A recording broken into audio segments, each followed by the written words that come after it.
brings his expertise as he breaks down the game, the players, the coaches, and the front office. Plus, high-profile interviews from the biggest names in football. Talk football with Coach K every weekday from noon till 1 on ESPN Pensacola 1330 FM 99.1. Avon, ball for all.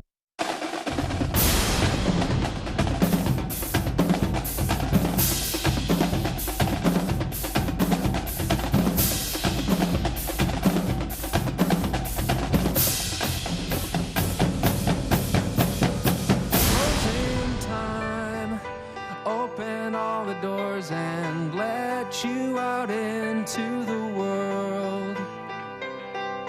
Closing time. Turn all of the lights on over every boy and every girl.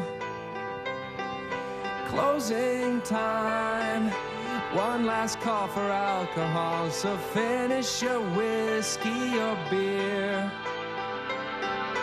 Closing time. Welcome back, Paul Feinbaum Show. Stretch run here. Peter Burns in for Mr. Paul Feinbaum. As always, you can use all of those opportunities to get in touch with us at Peter Burns ESPN on Twitter, or you can give us a call, 855-242-PAUL. And Kip in Georgia, how do you feel about Todd Monken being hired as the offensive coordinator down in Athens for the Georgia Bulldogs? Talk to me.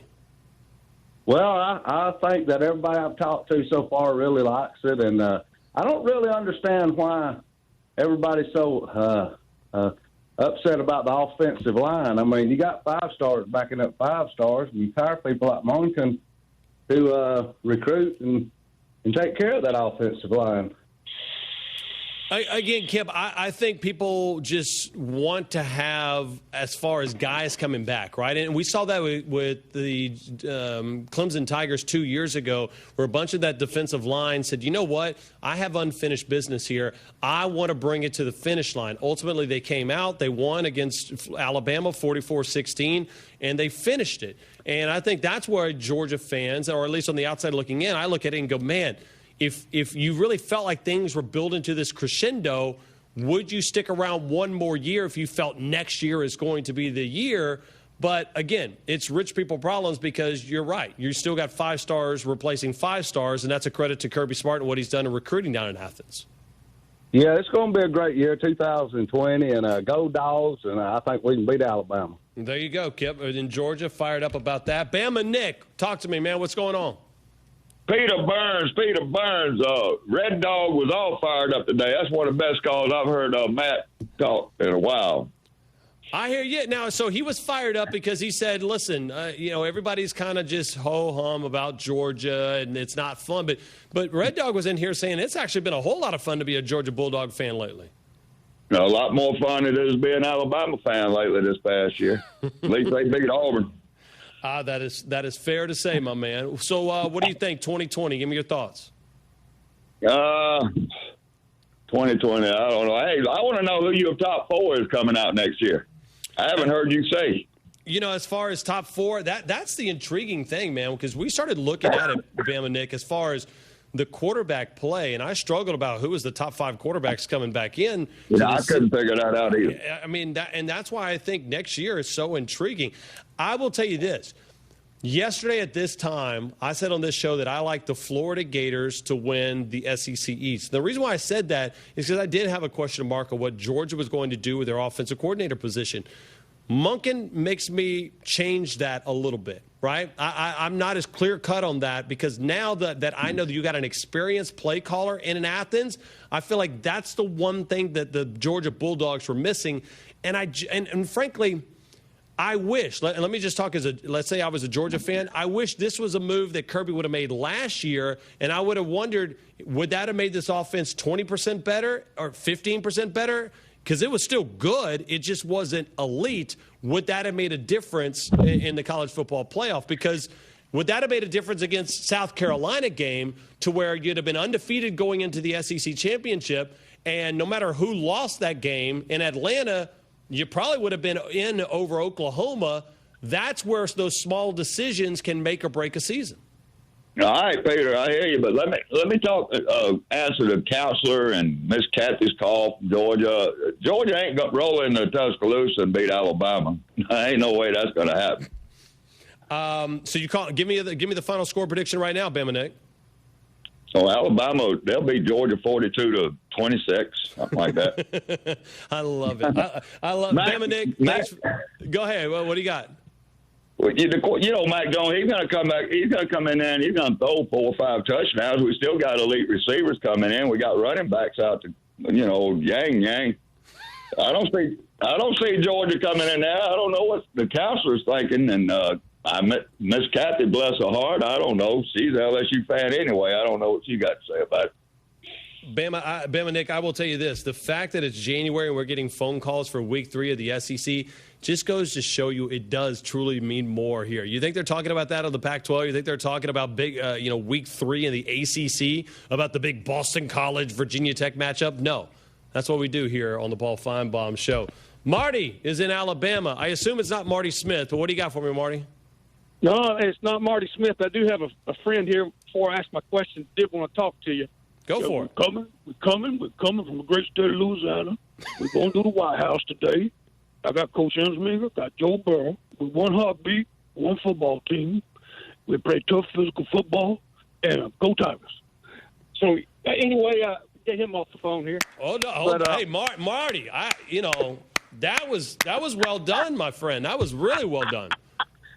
I've been working on that all week. I'm loving Coach O. Man, even though I'm a Bama fan, I love Coach O. Pretty good. I do want to ask a question. I mean, I appreciate these Georgia fans calling in and they're bragging about their number 1 ranking and all. And it got me thinking. So they've lost 2 5-star quarterbacks that transferred to Ohio State and Washington, and they got a 5-star offensive tackle transfer. Now, this happens everywhere. So could we re-rank the recruiting rankings here with Tom Luganville? It'd be a fun show. You could do that, and you could also go the other way, like a Josh Jacobs when he came in, he wasn't even a 1-star.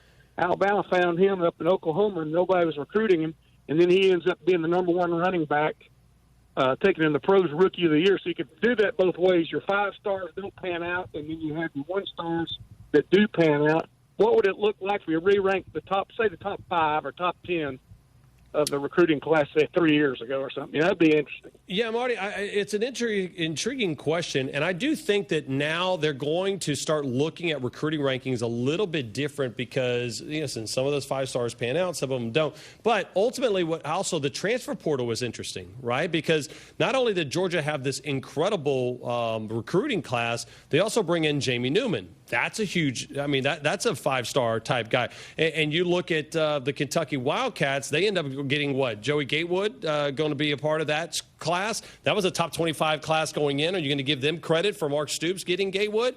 I don't think that there's a doubt that that's going to help with the recruiting rankings. I do believe that you do need to look back and say 3 years ago, did you hit or did you miss? And as I put in this show and we come full circle, we started the show talking about the LSU Tigers. And one of the reasons why they're in the White House today and they won a national championship, yes, they had quality guys. Yes, they had 5 stars. But remember, Justin Jefferson was a 2-star guy that Orgeron found. And when it came down to it, this probably was the most likable LSU team in a long time. Go read Bruce Feldman's article in The Athletic, and it's a great insight of what really, really transpired with LSU football all the way from the start of the season to the national championship game, and he talked about character. LSU had character, and now they're national champs. Thanks for hanging out with me for the last couple hours. I'm Peter Burns in for Paul Feinbaum. It's time for some straight talk. You know those football players who are all talk, no show? Well, big wireless carriers aren't much different. Well, Straight Talk Wireless doesn't give you the hype, just the savings. For just $45 a month, you'll get the unlimited plan with 25 gigs of high-speed data, then 2G. No contract. All on the same 4G LTE networks as the big guys, but up to half the cost. Savings delivered right to your wallet. Only at Walmart. Savings may vary. See terms and conditions at straighttalk.com. In search of a battery that won't let you down, even in the lowest temperatures? We've got you covered at America's #1 battery destination, At AutoZone, we have the proven tough Duralast batteries you need to drive with peace of mind this winter. They're tested in extreme conditions, which means you can count on them to deliver when you need them most. Stop in today or visit AutoZone.com, and we'll help you find the start you're looking for. Based on data from the MPD Group Incorporated, Car Care Track 12 months ending December 2018. Get in the zone, AutoZone. This graduation music evokes fond memories for many of us. Communities in Schools is proud to play an important role in the lives of so many high school graduates. As the nation's leading dropout prevention organization, we work inside public schools to ensure that at-risk kids have the chance to see this day. Hear what some recent graduates had to say about Communities in Schools. They've always had my back. They've always done anything to help me. Communities in Schools is critical to the success of students whose ability to attend school is often jeopardized by hardships. They've been there for when I've had any questions, any problems personally. Anytime I needed support, they were there. At Communities in Schools, we not only help kids progress to the next grade, we support them on the path to graduation. It means a lot to me to graduate. It's just a big accomplishment. Communities in Schools never gave up on me. They told me I can do it, and I did it. Communities in Schools proudly serves 1.5 million students every year. Help us give all 11 million at-risk kids the support they need and the same chance for a better future. To learn how you can lend a hand, go to communitiesinschools.org. You're listening to Pensacola's local and ESPN sports station, your favorite ESPN radio shows, plus high school and UWF Argo football. ESPN Pensacola 1330. Prescription products require an online physician consultation and are only available if the physician determines a prescription is appropriate. See website for full details and safety information. One of the scariest things that can happen to a guy is that first morning you wake up, you look in the mirror, and you start to realize you're going thin up top. 2 out of every 3 guys are going to start losing their hair by the age of 35. 35! You're still a young dude at that point. You're going to start losing your hair? Then think about it. A year from now, it's all gone. And everybody used to think as soon as you start losing your hair, that's it. It's genetics. It's father time. And there's nothing you can do about it. Well, guess what? That's wrong. 4hims.com is a one-stop shop for hair loss, skincare, and sexual wellness for men. Prescription solutions backed by science, written by a doctor, and delivered to your door. Thanks to science, baldness can be optional. Go to 4hims.com/ESPN right now and get started for just $5 while supplies last. This would cost hundreds if you went to the doctor or a pharmacy. So go to 4hims.com/ESPN. That's FORHIMS.com/ESPN. 4hims.com/ESPN. Stephen A. Smith here. If you're like me, you have a mortgage and a family who depends on your income, then you need to protect the ones you love with life insurance. Life insurance can help pay off a mortgage or send the kids to college. It's peace of mind. Think you can afford it? Chances are Select Quote can help you get it for less than $1 a day. Select Quote comparison shops up to 10 highly rated companies, including Prudential, Banner Life, and Mutual of Omaha, and others, to find you the company with the best rates. For example, Select Quote could find a 35-year-old man a $500,000 policy for under $21 a month. That's less than $1 a day. Select Quote's breakthrough technology allows them to quickly match you with the best insurance company to find your best policy. Plus, quotes are free. Start protecting your family today. Call Select Quote at 1-800-601-6992. That's 1-800-601-6992. Or go to selectquote.com/Smith. Get full details in the example policy at selectquote.com/commercials. Your premium could vary depending on health, issuing company, and other factors. Not available in all states. I'm Troy Rafferty, and many of you know about my love for sports and my longtime support for our local high school athletes. One thing these fine young people have taught me over the years is this. Whether it's on the ball field, in the classroom, or in a court of law, always work your hardest and achieve the best results possible. And that is the commitment we make to our clients and our community. Levin Papantonio in Pensacola since 1955. This is ESPN Pensacola 1330 AM and 99.1 FM, the only local station that talks sports 24 hours a day, 7 days a week. From Gullick and Wingo to the Sports Drive with Chad Brillante. Plus talk football with Coach K at noon, sports call every Saturday. If you'd like to partner with us as an advertiser or a promotional partner, just give us a call at 262-6000. ESPN Pensacola 1330 AM, 99.1 FM. WEBY, Milton, Pensacola. Ladies and gentlemen, can I please have your attention? I need all of you to stop what you're doing and listen. Coming up on the Sports Drive tonight, we're going to have some fun breaking down, well, another fun week in the NFL. Joe Ford joins us alongside JP, who is wearing no hat. I don't know who he is today. Friday. Party mode.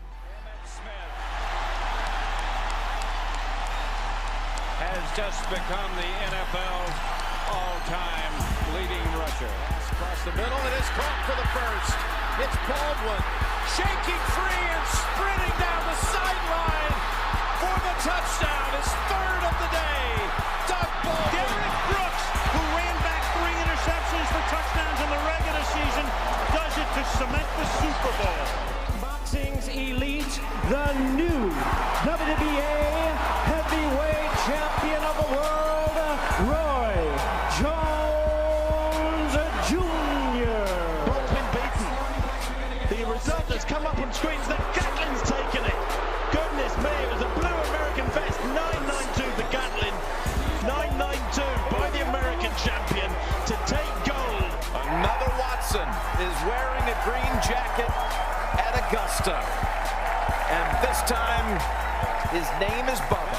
Scores on a 34-yard touchdown run by the Doak Walker Award winner, Trent Richardson, who broke a lot of Emmitt Smith's records back in Pensacola, Florida.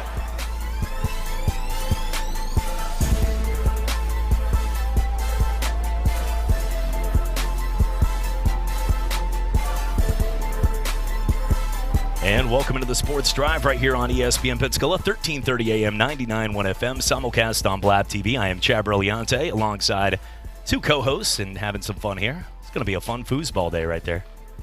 Bobby Boucher's mom's not going to be happy on this one. We have Joe Ford joining us as well with JP. And guys, looking forward to it. I know, all of our brethren have been eliminated from the playoffs. Joe, you are the Jets, so you expected that. But Ohio State, more importantly, you had a team that actually – see, I latched on to a title, which was irrelevant. My wife went there. My team wins fake ones. And pull the skirt down.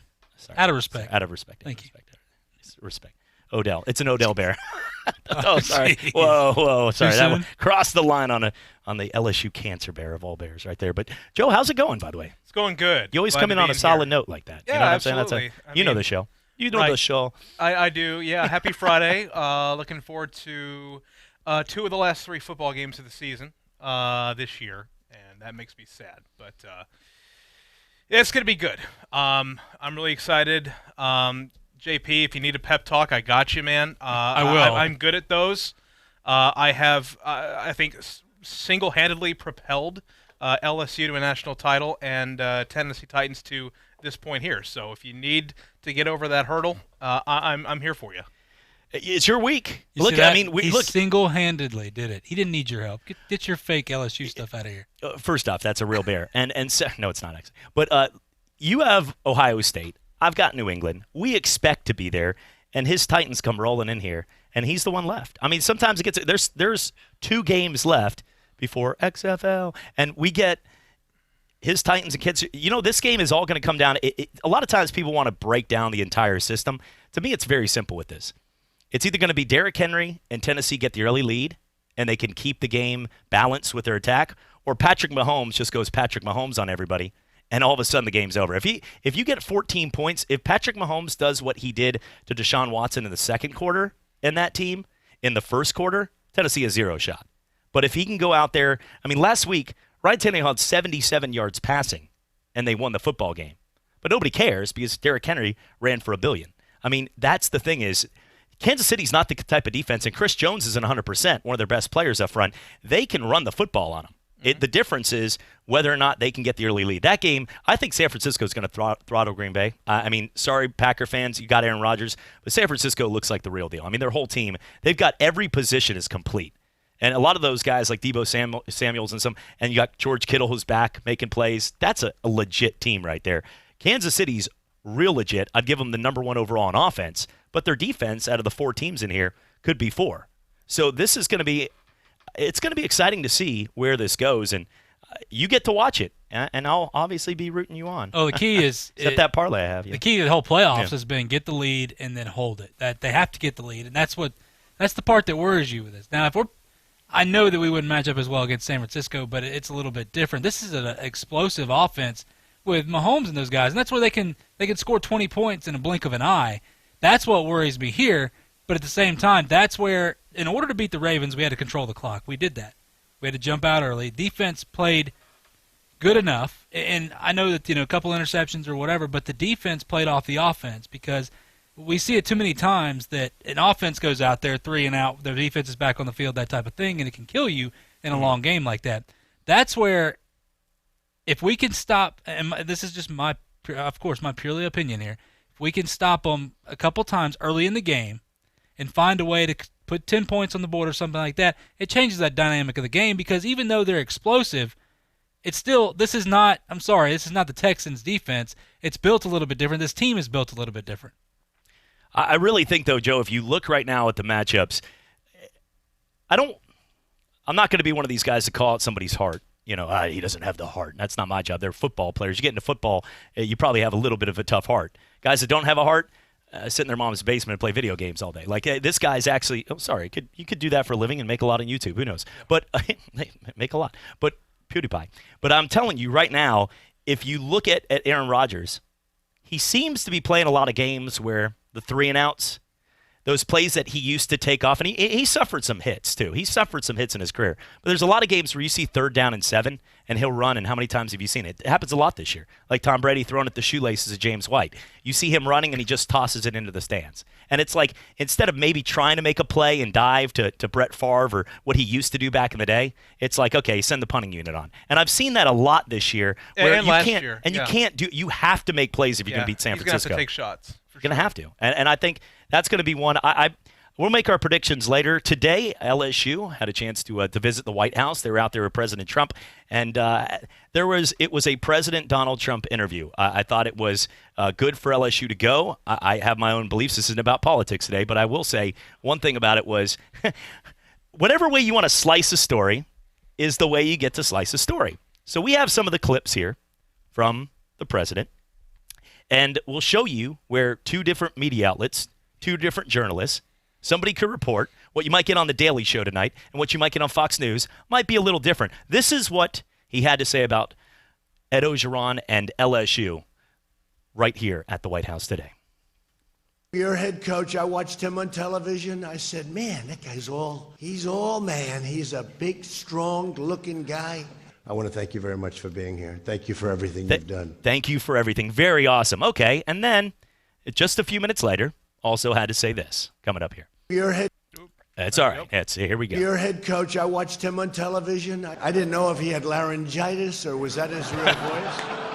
It's true. Oh, whoa.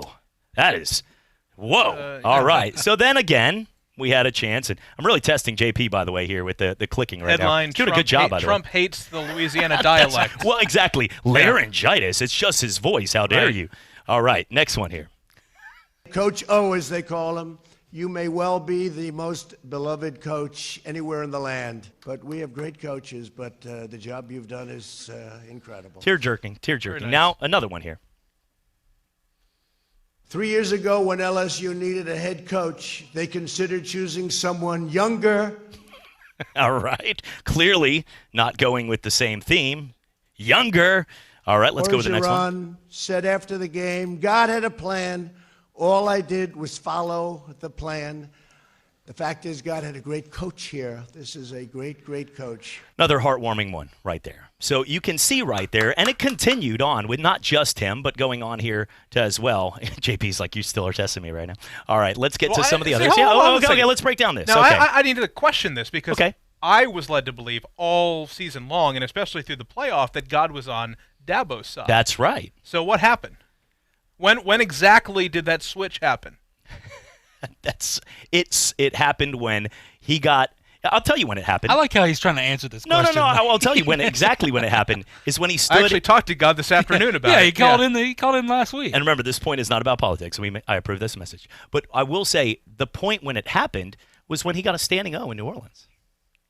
Okay. Oh, yeah, look, easiest way to be on the side of Trump is to give him a standing ovation. You know that. You attack him on Twitter, it's we're going down a war.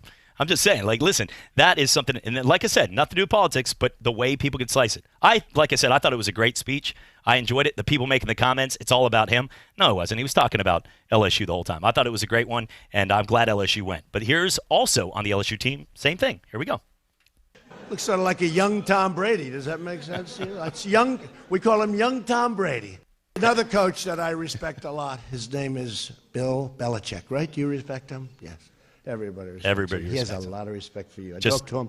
That actually has nothing to do with it. I just wanted to add that part to it right there. Okay, the next one here. You guys clearly knew that was just thrown in there as well. LSU had a perfect undefeated season. So rare. Cheers, the Really emotion. rare. Very rare. And then this part, you know. And this guy Chase, wherever the hell he is, he was catching. Where the hell is Chase? Whoa! All right, the next one right here. Joe soon became the best quarterback in all of college football. And not close, because he set an NCAA record with 60 touchdowns. I've never even heard of that. 60. That's beautiful right there. A very good compliment. And now here. After breaking a bone in his hand playing at Ohio State, Joe sat on the bench and wasn't happy about it. I heard he was not thrilled. Not thrilled at all. And Joe, I want to say on behalf of Uh-oh. And Joe, I want to say on behalf of the country that you make our country very, very proud. You're really an inspirational talent and all of that, but you're an inspirational player, and you're an inspiration. Inspiration to all. He's an inspiration. He's an inspiration. You have a heart that's incredible, and the team respects you so much. So awesome. Say right there. congratulations and go Go Tigers. Tigers. Let's end it with a positive note. Go Tigers, everybody. Let's end it all on a positive Go Tigers right there. And I'll tell you, though, but you could see where it's going with that. There's a lot of things you could take. You could see some places that the headline will be, that's just how he speaks, bronchitis. And then, or the best quarterback and the best coach he's ever witnessed on that day. I mean, it's just how you want to slice it. But it was fun. I mean, it was enjoyable. And I think every kid, the opportunity to go there is something special. Regardless of president, regardless of who is anything, the opportunity to go to the White House, it's still, no matter how you feel, it's our country's home. And to be there, to me, is something special for all those players. Got to see the Oval Office, too. They kept away from the. Did they eat the fast food again? They have a Bill Clinton zone. It's marked off, but they did not. I did not hear Yeah. what was on the menu. Because last year it was just nothing but a I did not smorgasbord see of that. fast food. I'm sure it was something. They had a couple Red Bulls, energy drinks set For up. I'm sure. I don't know. Just everybody shotgunning Red Bulls right there. I will tell you, though, it is an honor and what a season. Joe, do you feel in your heart that Ohio State would have given them a better game? I knew you were going to ask me this. Yes, you did, You yeah. know, You can I ask think me a that Titans question I think next. the You have the end right. result would have been the same regardless. Because when the last time I was on the show, I said that this game really felt to me like it was not necessarily a national championship game, but it was going to be a coronation, a celebration of the season that LSU had, the season that Joe Burrow had. So, I think that regardless whether it was Clemson, whether it was Ohio State, I think that the end result would have been the same. Would we have matched up better? Maybe. I think our secondary was probably a little bit better than Clemson's, but we just didn't do what we need to do. But I would not have expected a different result if Ohio State would have played. Looking right now at the season itself, you've got Joe Brady, who now leaves to go to a team in Carolina. Matt Rules, he's not playing games. He got paid, but he's like, I got this under control. He took Temple, and to recruit in Temple is I almost mentioned Bill Cosby, but that's not where we go with Temple anymore. So I'm just saying, outside of, though, the Cosby Show, not too many people knew too many Temple grads or John Chaney when he coached basketball. Temple, though, was doing great with him. Then all of a sudden he takes Baylor and was almost undefeated for the season. He's been great everywhere he's gone. He also has the respect. He wasn't a head coach in the NFL, but he's got the respect of the coaches when he was an offensive line coach in the NFL. A great guy. But I will say that he's not going to go in there and expect bottomless results. He's trying to go in there right now and win games. And getting Joe Brady was a big move. However, Joe Brady's just a coordinator. Coach Klein drawing up the playbook and Waterboy. You have to have somebody to execute it. And right now, I don't know if the quarterback, maybe Mary Poppins, Cam Newton. I'm not sure if everybody can execute that playbook right now. But you think Cam has a fountain of youth with this guy? He's got an arm and he can move. I could see it, but I really think that the Panthers' long-term game here, I really think is just a start-from-scratch rebuild. You look at the length of the deals that John Lynch and Kyle Shanahan got with the 49ers. Those were both 7-year deals, just like the length of the contract that Matt Rule got. And I really think that, anybody outside of Christian McCaffrey, and maybe even you're including Christian McCaffrey in this conversation, I really think that the Panthers need to kind of start over. Kuechly is now gone. He was the leader, the quarterback of that defense. He's now gone.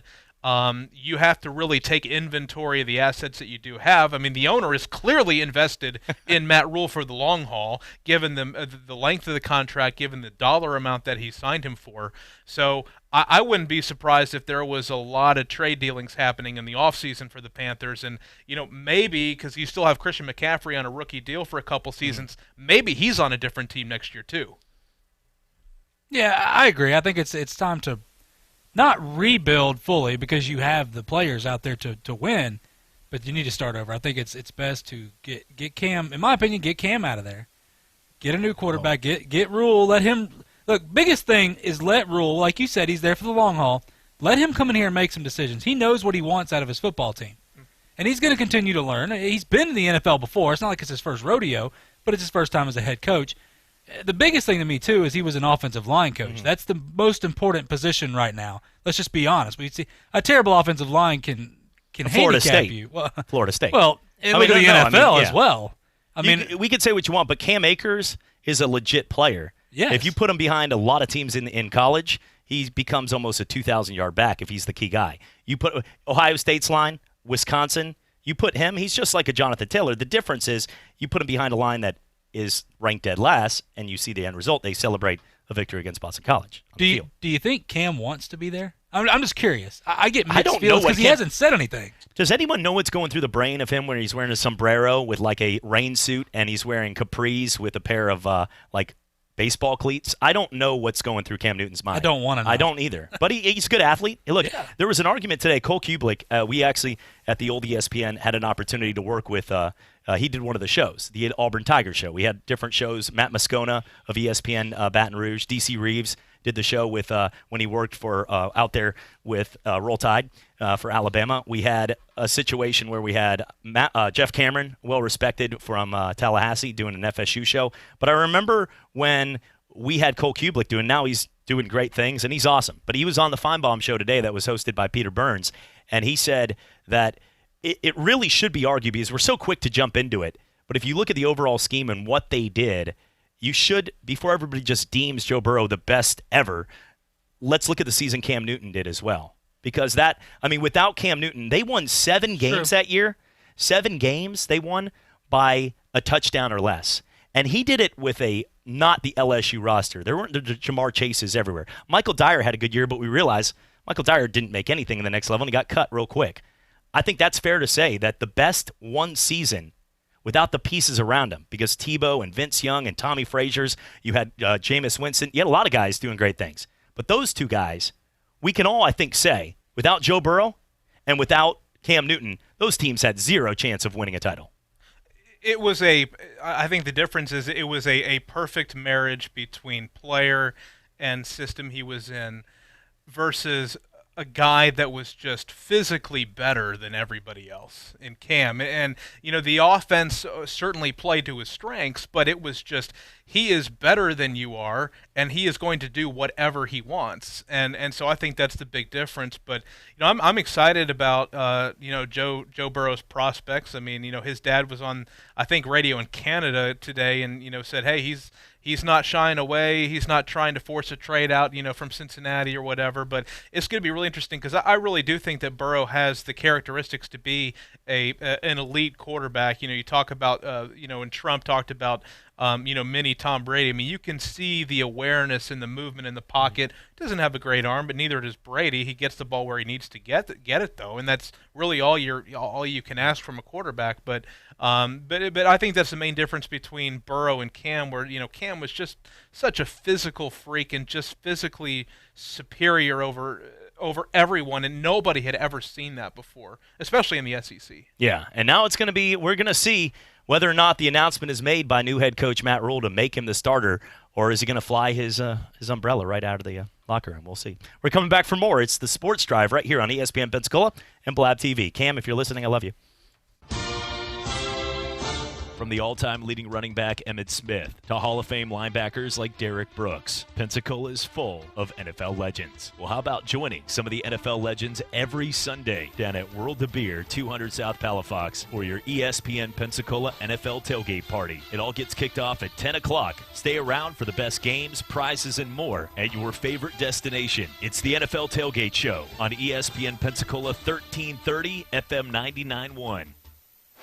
Making Moves is brought to you by LinkedIn Jobs. Building winning teams is all about having the right person in each position. In the summer of 2017, the Philadelphia Eagles signed free agent running back LeGarrette Blount to a one-year deal. His unselfish contributions in the backfield and his veteran leadership in the locker room played a vital role in a season that culminated in a Super Bowl victory for the Eagles. Build your winning team today. Go to linkedin.com/sports. You wouldn't draft a linebacker to play as your quarterback, right? It's the same thing as when you're going to hire your next teammate. LinkedIn will match the right talent with your open roles fast. Post a job and you'll get great candidates with the right mix of skills, interests, and experience. So every hire you make is a win for your business. Go to linkedin.com/sports and get $50 off your first job post. That's linkedin.com/sports. linkedin.com/sports. Terms and conditions apply. It's a new year and time for a new car. Bob Tyler brings you the most dependable line of cars at the best Bob Tyler Toyota prices. Drive the new 2020 Toyota Camry LE for just $239 a month, or new 2020 Corolla LE only $118. If a new year, new car is for you, get to Bob Tyler Toyota right now, where caring means quality at our best price. With approved credit, 12,000-mile, 36-month leases, $32.99 down for Camry, $29.99 down for Corolla. Excludes tax, tag, registration, and title, zero security deposit. All prices include $899.50 dealer fee. See dealer for details. Expires 1/31/20. Jackson Pace Pharmacy has exciting news for ED patients. Viagra 100 milligram generic is finally here. Get it today. 30 tablets for $80, less than $3 a pill. You heard right. Viagra 100 milligram generic is less than $3 a tablet. A prescription from your doctor is required, so stop by Jackson Pace Pharmacy and cash in on the savings today. 2256 West 9 Mile Road in Pensacola. I'm Troy Rafferty, and many of you know about my love for sports and my longtime support for our local high school athletes. One thing these fine young people have taught me over the years is this: whether it's on the ball field, in the classroom, or in a court of law, always work your hardest and achieve the best results possible. And that is the commitment we make to our clients and our community. Levin Papantonio in Pensacola since 1955. The Paul Feinbaum Show. Everything you wanted to happen hasn't happened. Oh my gosh, that's all any of y'all want to talk about is Alabama. You're really not understanding the conversation, but anyway, we can move on. Alabama's dynasty has just begun. Hold on a second, Charles. Somebody wants to talk to you. I don't want to talk that compelling moron. He's nothing but a lame-head old man. 2 till 5 every weekday afternoon. ESPN Pensacola, 1330 AM, 99.1 FM. You out of your freaking mind, cowturd. You're listening to Pensacola's home for hometown sports. ESPN Pensacola 1330 AM 99.1 FM.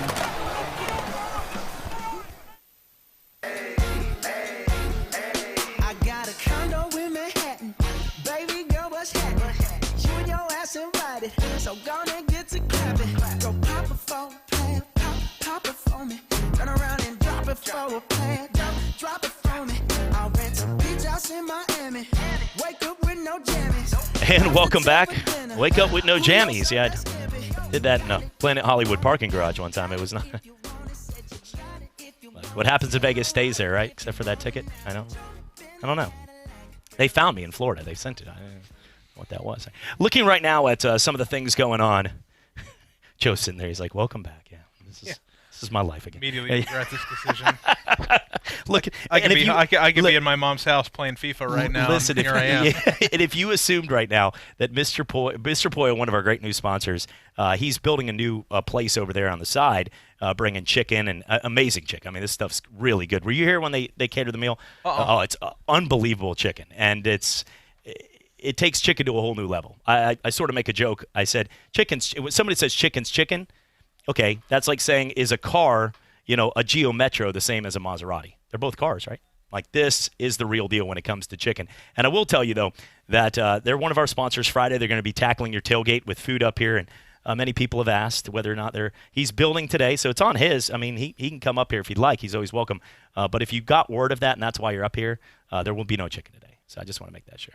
So we'll see you on. I'll see you next week. Next if you want Friday. to. Let's go to some of the topics here in Cash It or Smash It. George Kittle, Cash It or Smash It, guys, should be looked at as the same tier as Travis Kelce. Obviously, it's that easy for you guys with the dead air. I'm going to hold off on the Kittle mania. So he's a bite-sized Kittle. He's a tier, I don't know if I can say a tier. He's a step down because he can take over. We've seen him do that. But Kelce has been a monster his whole career. I mean, pretty much. And now this whole thing with Mahomes, it's like lightning in a bottle with these two. Like, perfect match. He is so good. I mean, Mahomes makes him look really good, but it's like almost like Thaddeus Moss. Obviously, Thaddeus Moss has a ton of talent at LSU. His dad's, he looked over at Odell earlier and he's like, oh, man, he's handing out straight cash, homie. But he was up there watching Thaddeus Moss, and his son's good. He's got the talent. He's got the genes. That's why I always said, guys, if one person fails as a tennis player, shame on whoever was their instructor, because Steffi Graf and Andre Agassi have a kid together. So if that person is not one of the best, most legit tennis kids in the history, like somebody went wrong in that path. Like he might have taken a Macaulay Culkin after Home Alone path. Like something happened, because you shouldn't, when you have that much talent, like Joe Kim Noah, his dad, Yannick, and his mom was some like 6'2" supermodel. Like, yeah, he did what he wanted. He was pretty decent. But I will say, Travis Kelce's the best tight end in the game right now. He is now that what you have with a guy in Rob Gronkowski retiring. George Kittle is solid, real solid. But Travis Kelce's, I mean, he might be the toughest right now with Fitzgerald getting older, Julio Jones. I would say Michael Thomas would probably be the answer. But Travis Kelce could be the best target in the entire league right now. I'm going to put Kittle on that level. Okay. And really, I mean, you look at the statistics since Kittle's been in the league. I mean, it is very comparable in terms of targets, in terms of yardage. Kelce probably has a bit more advantage in terms of touchdowns. I know last year he kind of had a touchdown explosion, but touchdowns are so random. I remember back when Calvin Johnson was in the league. I mean, one year he had like 17 touchdowns, and the next year he had 4. Because he got stopped at the 1-yard line like 20 times, So, I mean, touchdowns have never been, for me, a stat that really tells me if a player's dominant or not. But what does is, I mean, the number of targets that he gets, the number of catches, and what he does with that. And last year, I mean, I'm pretty sure Kelce set the NFL record for receiving yards or in a season for a tight end. I could be mistaken on that. I know it was either yards or receptions. Yeah, I mean, I think if you swap the two players, I mean, I think that they would be statistically still around the same. So, I mean, I think it would be fair to say, at least in my opinion, that Kittle is on that same tier. Yeah, and you're right. That's something that the offense is different. Look, if you put him, like you say, you put him in that offense. Then he probably nobody ran more than the 49ers did, right? Yeah, and he still put up over 1,000 yards this year as a tight end for Kittle. So Patrick Mahomes is the real deal. I think the comments. Look, can we get to the point? Max Kellerman and some of the guys, they're trying to sell.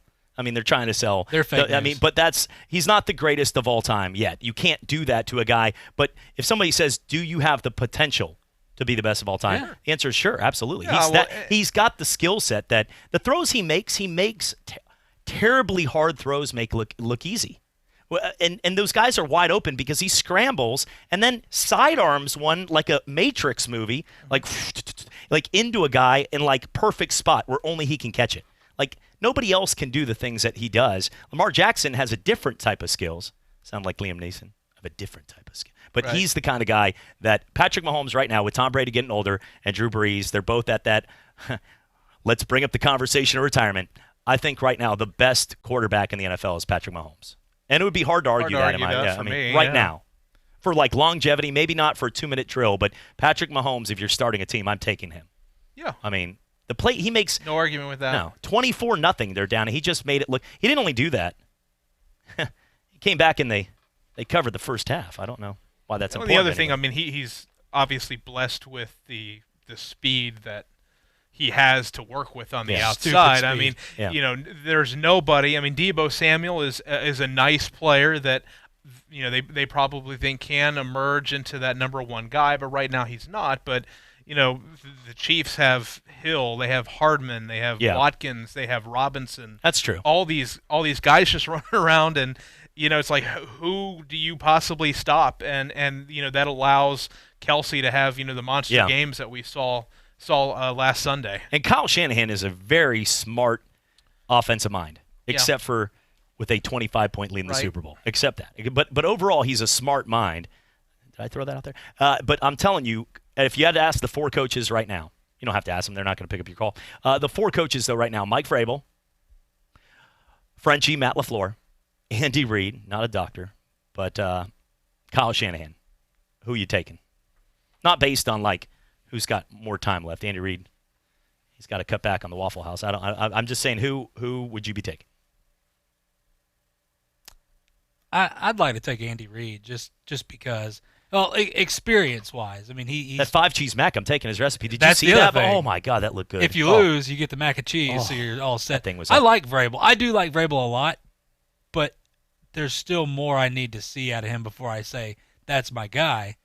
But I like Andy Reid just because of all he's done. He's innovative. He finds a way. The one thing is, can he win the big game? That's where we always kind of see it hiccup. It's like, oh, well, it's like with the Ravens. Nice what you did here, but you didn't finish the job. So, congratulations. You get nothing. Get out of here. Get him out of here. Look, I will say right now, Andy Reid, do you know he has the best record besides Bill Belichick from head coaches with their teams over the last 2 decades? Like, he's an average of 11-5, 12-4 almost every year. Let's go to our phone lines, 850-623-1330. Caller, who's on the line? Yeah, what is the topic tonight? I'm sorry. No, that's okay. No, that's all right. Today's topic is whatever you'd like to talk about, and what I mean by that is football. Oh, gotcha. Yeah, or whatever you want to talk about. That's fine. We had UWF Spring Days today. I may make a lot of people angry with what I want to talk about, but well, I do that every single day. So, as long as it's PG rated, go for it. As long as it's not something that, go ahead. It has to do with the 14th Amendment. So the 14th Amendment is why we are where we're at in our country's immigration problem.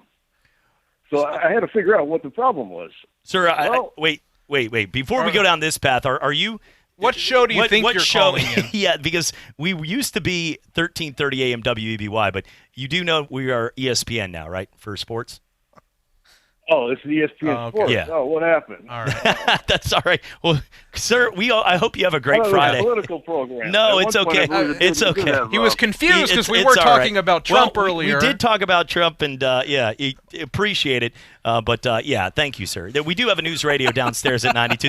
The second we both looked at each other, the eyes, Can we get $3 an hour for a phone screener? Can we do that? Is that okay? That's not. Chad, make it happen. Yeah, that's exactly where we're going. It's Chad's fault. It's my fault. That's my. You know what? I'll pay for it. I will pay for it. That's my adult yearbook quote. It's my fault. Yeah. Coming back for more. It's the Sports Drive. It's my fault on ESPN Pensacola, Blab TV. Imogen and I started Jewelers Trade Shop in 1956. Our goal at Jewelers Trade Shop has always been to give our customers the best experience imaginable. It's something that my grandfather instilled in my father, and without a doubt, my father has passed on to me. Those basic core goals and values that shaped our business 56 years ago are still very much alive and a driving force behind Jewelers Trade Shop today. For 3 generations, the story continues. Jewelers Trade Shop in downtown Pensacola.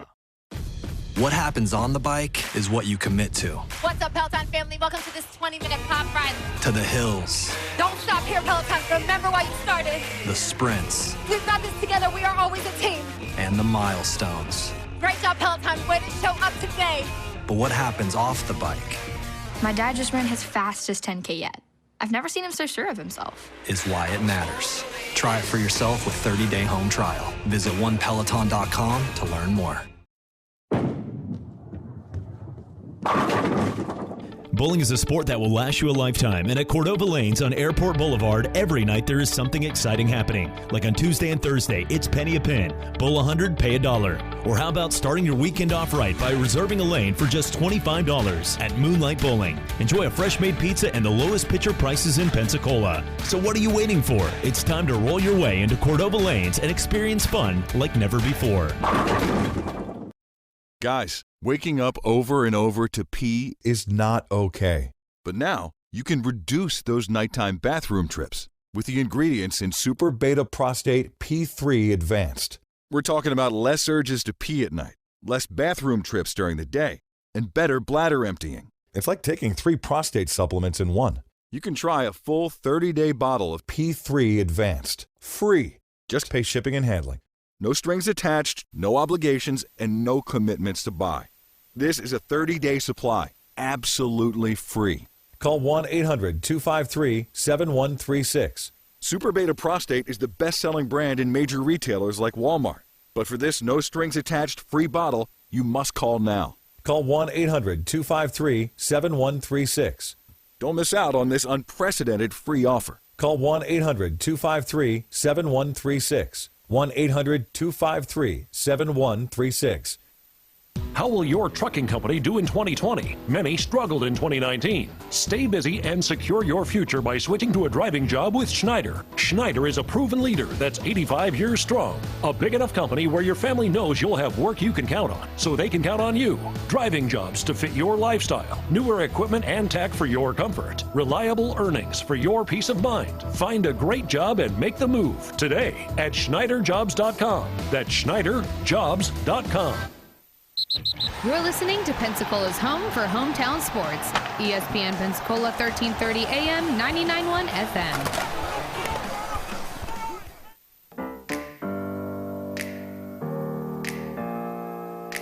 Open up the champagne, pop. It's my house, come on, turn it up. Open up that champagne. NFL Sunday Tailgate Show. You can open up a bottle of champagne for $10. Look at that, $10. Popping bottles like one of the, I'm not sure in the rap videos those are $10 bottles, probably not, but $10 you get a bottle of champagne. You're all about the $4 Bloody Mary. Yeah. The disclaimer should be we have no control over your hangover. A $10 bottle. You get mimosas though, going. You got orange juice come out there. Wear some like shades. I can see some wearing shades and like a button down with their own music in a boombox, like pouring their own $10, looking cool. I mean, you have a party for $40, but like the whole entire family over there. You don't want the family. Coming back, looking at some of the things we were talking about for the NFL, I want to get into what team right now has made the best improvements from a head coaching standpoint going into 2020. And am I wrong for thinking, Joe, you've got the Ohio ties, but Joe Burrow's dad today was like, oh, no. He's going to be very happy in Cincinnati, which I laughed because – this is a guy that can call out Odell Beckham. And good, he's out of there. I mean, and look, Odell was on something. He wasn't just partying. So I'm just going to say that when he smacked the behind, and there's a warrant for his arrest right now. But Odell handing cash, he was asked on Barstool Sports whether he's like, oh, yeah, for sure, he did it. And everybody else like, bro, you don't have to answer that. You could just be like, I don't know, man. I didn't see it. I think it was quarters, But so he gives him that money, and then, but he can't answer this. Like, his dad is like, oh, no, he really wants to be in Cincinnati. And Joe's like, I got the number 1 pick. Woo! I don't think anybody's ever said, I really, really want to be in Cincinnati in football. Like Tommy wanted to. He got a good job with the Reds. But you know what I'm saying? Like, it's just, he's got some weapons to work with. A.J. Green is going to be healthy now this year. But it should be fun to see. Jonah Williams didn't play last year for Alabama, and he's like a legit number 1 pick you're getting. If he's healthy, I think it's, he's got weapons to work with. But do you think for 1 second he really wants to be in Cincinnati? I could see it. Can you pull an Eli Manning here and just or John Elway? Just be like, nah, we're not doing that here. We're going to the Patriots. No, I don't think so. It's obviously the team that is. And the reason why is because I think Joe realizes the tremendous opportunity he has to go back to his home state and to be much more than a football player. And we talked to we all really appreciated what he was able to do for the homeless. In his Heisman speech, and he alluded to the area that he's from, and so from a geographical standpoint, I mean, he's going to be maybe an hour and a half away from the area that he grew up in, and so I think Burrow has always struck me, even going back to his days at Ohio State. I mean, he's very reserved, but I mean he's very confident in who he is. Mm-hmm. He's very outspoken and when he wants to be, and so I think he knows that he has a tremendous opportunity to really just build that legend even more, even though it may not necessarily be about him. But he has a chance to impact so many more lives by playing in a home state so close to the area that he's from, with the resources financially that he will have. So from a football standpoint, now that's a totally different subject in my opinion, because you look at the Cincinnati Bengals historically, under the ownership of Mike Brown, they have been, kind of penny pinchers for almost their entire existence. There was that, small window, two small windows. The first one being when, healthy Carson Palmer was, probably a top 5 quarterback in the league. You had Chad Johnson, a.k.a. Ocho Cinco. You had T.J. Houshmandzadeh. You had a really good team there, and it kind of fizzled away really quickly. Fast forward a few years, just in the last, 2 or 3 years, and they had a really good playoff caliber team. But those have been the exceptions, not obviously the rules to how the Bengals have operated. So, it really starts at the top for me. Is Mike Brown going to invest in the infrastructure, in really what winning organizations are doing now to put Joe Burrow in the best possible situation to succeed, because history has shown that he hasn't really done that yet. Well, JP, and I look at it too, and I understand not everything always works perfect. We have 1 year to judge this by. For 1 year, RG3 and Andrew Luck, remember, they were the best quarterbacks. They were on pace as both rookies. They went out there and went 11-5 and 12-4 and made the postseason. They had two teams that people were not used to. They had Curtis Cobain / Curtis Painter as a quarterback the year before Andrew Luck, going 3-13. I'll never forget that Monday Night Football picture with the hair. And Dana, you put like a fake air guitar in there. But I remember watching both those quarterbacks, and we all were like, oh, man, Heisman Trophy guys. These guys are, well, Andrew was in the running, but like freaks, awesome guys. They can run. They have everything. These are the real deal. And for injuries for both of them, they probably could have been. But I will say, though, looking back at that, we were ready to deem them the next gods. And now even Colin Kaepernick, I mean, regardless of all the other stuff, but I mean, he wins a season. He's like, he got paid $18 million, an extra 100-something million. This is the guy, man. Let's hold the phone a little. Lamar Jackson was unstoppable, and he had 500 yards. He made some key mistakes in the red zone, but everybody said, like, it already just, like, shoot it in, like he's won it all now. And it doesn't work that way. The NFL is its own breed. 6 of the last 16 champions in the NFL have been 6 seeds, wild cards. I watched the New York Giants do it twice to me. The Pittsburgh Steelers, the Baltimore Ravens. Remember, they were horrible, the Ravens. Raheem Moore slips in Denver, and they go in for that touchdown, and they win that game on that final Hail Mary from Flacco, and they win the Super Bowl and the Harbaugh Bowl. It can happen overnight. So the Titans winning a Super Bowl shouldn't shock the longevity of the NFL, because over the years, we've had a lot of Titan stories where the teams get hot at the right time and they win it all. Even though our minds are telling us right now, it's clearly San Francisco and Kansas City, and let's just go to the Super Bowl. That's what we're all saying right now, but that's not how the NFL has worked over the years.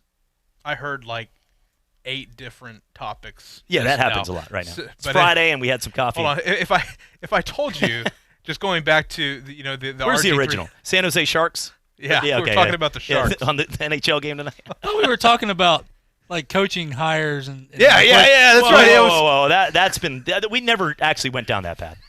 Well, we that's what you had said, and then then you had immediately jumped to the other thing. To Joe Burrow. Joe Burrow's dad, yeah. No, I mean, and now here we are about criticizing Lamar, and he's not the best. Is that what you got from that? Now the Titans are. That's a Debbie Downer move for a Friday. That was one thing I said. Just prove. I told you. Just because you brought up a really interesting, question to me. I Is I don't know. Yeah. If I told you if we went back in time to the year 2014 and I said, JP, guess what? RG3 is going to last in the NFL longer than Andrew Luck. Yikes. I'd be like, right? I remember where we were going. What are you I'll smoking? take some of that. I remember where we were going. We were talking about RG3 and Andrew Luck. That let's not deem Joe Burrow's immediately going to win every game. No, it doesn't always work that way. It won't happen. But how do you not go for Joe Brady? How do you not invest the money? They're 30 out of 32 teams. Only Buffalo and Detroit, for reasons of probably depression a lot of times, are their teams. But Cincinnati is 30th in the NFL, but they still are a $2 billion organization. How do you not spend whatever you want on Joe Brady? How do you not go and get Joe Brady to work with him? It's and build Cincinnati. Well, okay, but why would you? I mean, I would be like, we're making pay cuts. We're going to get a couple other people, like some good high school offensive line coach, other guys, but we're going to make this guy the coordinator. Like, their coaches are coaches.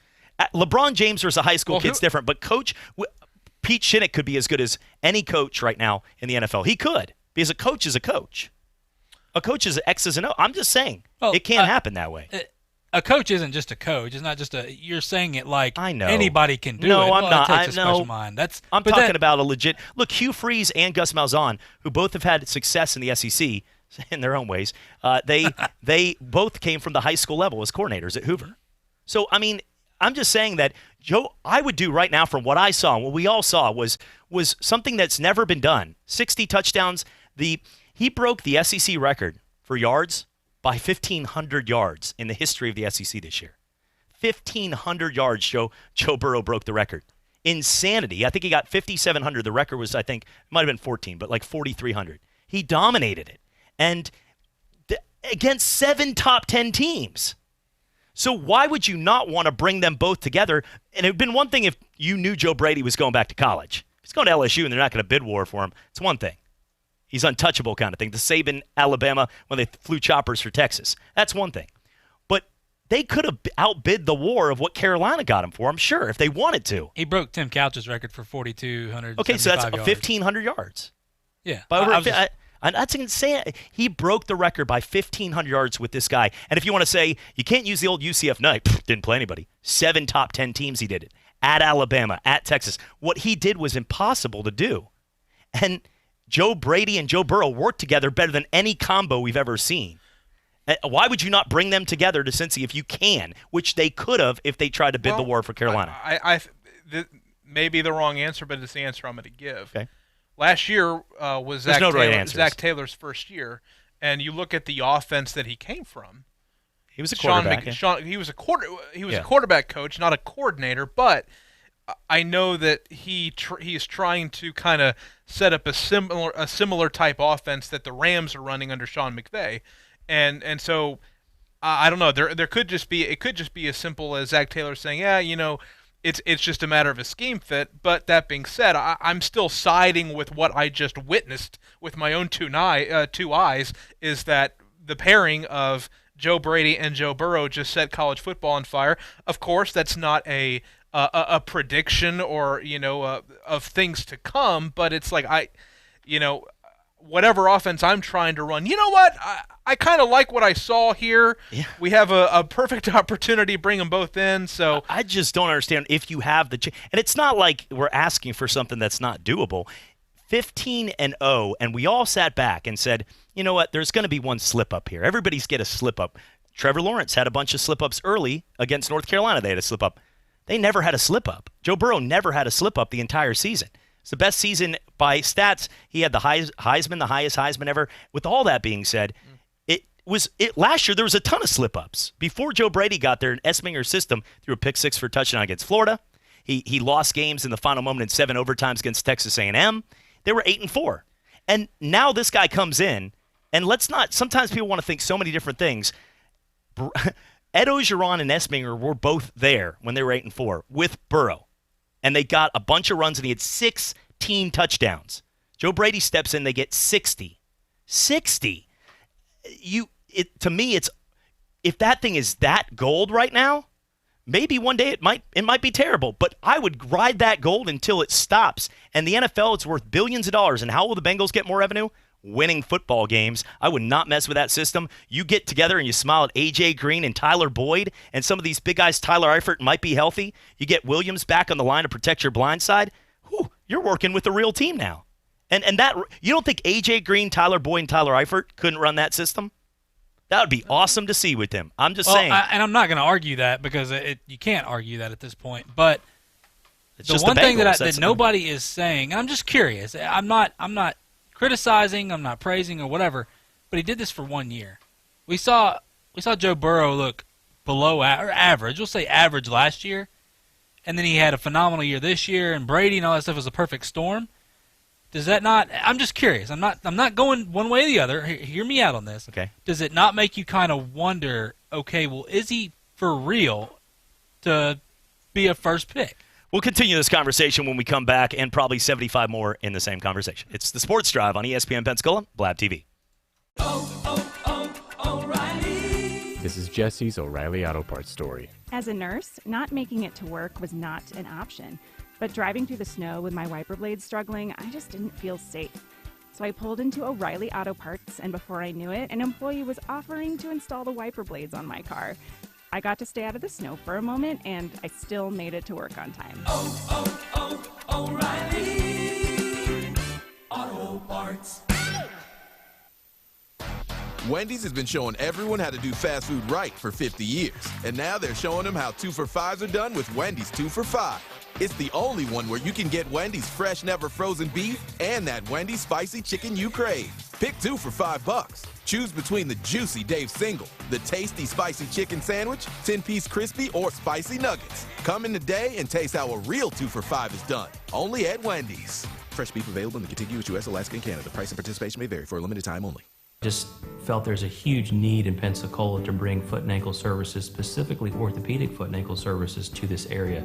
There's so much growth in Pensacola. I wanted a freestanding orthopedic foot and ankle center to do this, and as far as I can tell, this is the only one really in the country that's freestanding. Most orthopedic surgeons are part of a multi-specialty group. So we offer on-site x-rays, on-site CT scan, and on-site MRI. They can come to one place. Visit NielsenOrthopedics.com to reserve your appointment today. Hello, sports fans. Miles Bentley here, General Manager at Hill Kelly Dodge Chrysler Jeep Ram in Pensacola. Growing up, I always loved sports. Nothing but net, out of the park, through the uprights. Sink the puck Bentley, that was me.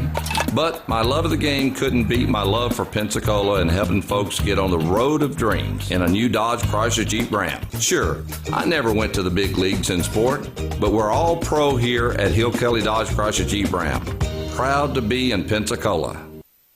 Making Moves is brought to you by LinkedIn Jobs. In winning teams, every player brings their unique strength and has an impact on the results. For the Auburn Tigers on November 30th, 2013, it was Chris Davis. Tied at 28, Alabama came up short on a 57-yard potential game-winning field goal. Davis returned the missing field goal 109 yards for the winning score. Build your winning team today. Go to linkedin.com/sports. You wouldn't draft a linebacker to play as your quarterback, right? It's the same thing as when you're going to hire your next teammate. LinkedIn will match the right talent with your open roles fast. Post a job and you'll get great candidates with the right mix of skills, interests, and experience. So every hire you make is a win for your business. Go to linkedin.com/sports and get $50 off your first job post. That's linkedin.com/sports. linkedin.com/sports. Terms and conditions apply. Talk football every day with Pensacola's own Coach K. Credit a great performance by Garoppolo. And I love the way he throws the football. He's got all the things going for him. Every weekday, noon till 1 on ESPN Pensacola, 1330 FM 99.1. Welcome to ESPN Pensacola, 1330 FM 99.1. Pensacola's home to the best talk in sports, new and improved. We are ESPN Pensacola, 1330 and FM 99.1. You're listening to Pensacola's home for hometown sports. ESPN Pensacola, 1330 AM, 99.1 FM.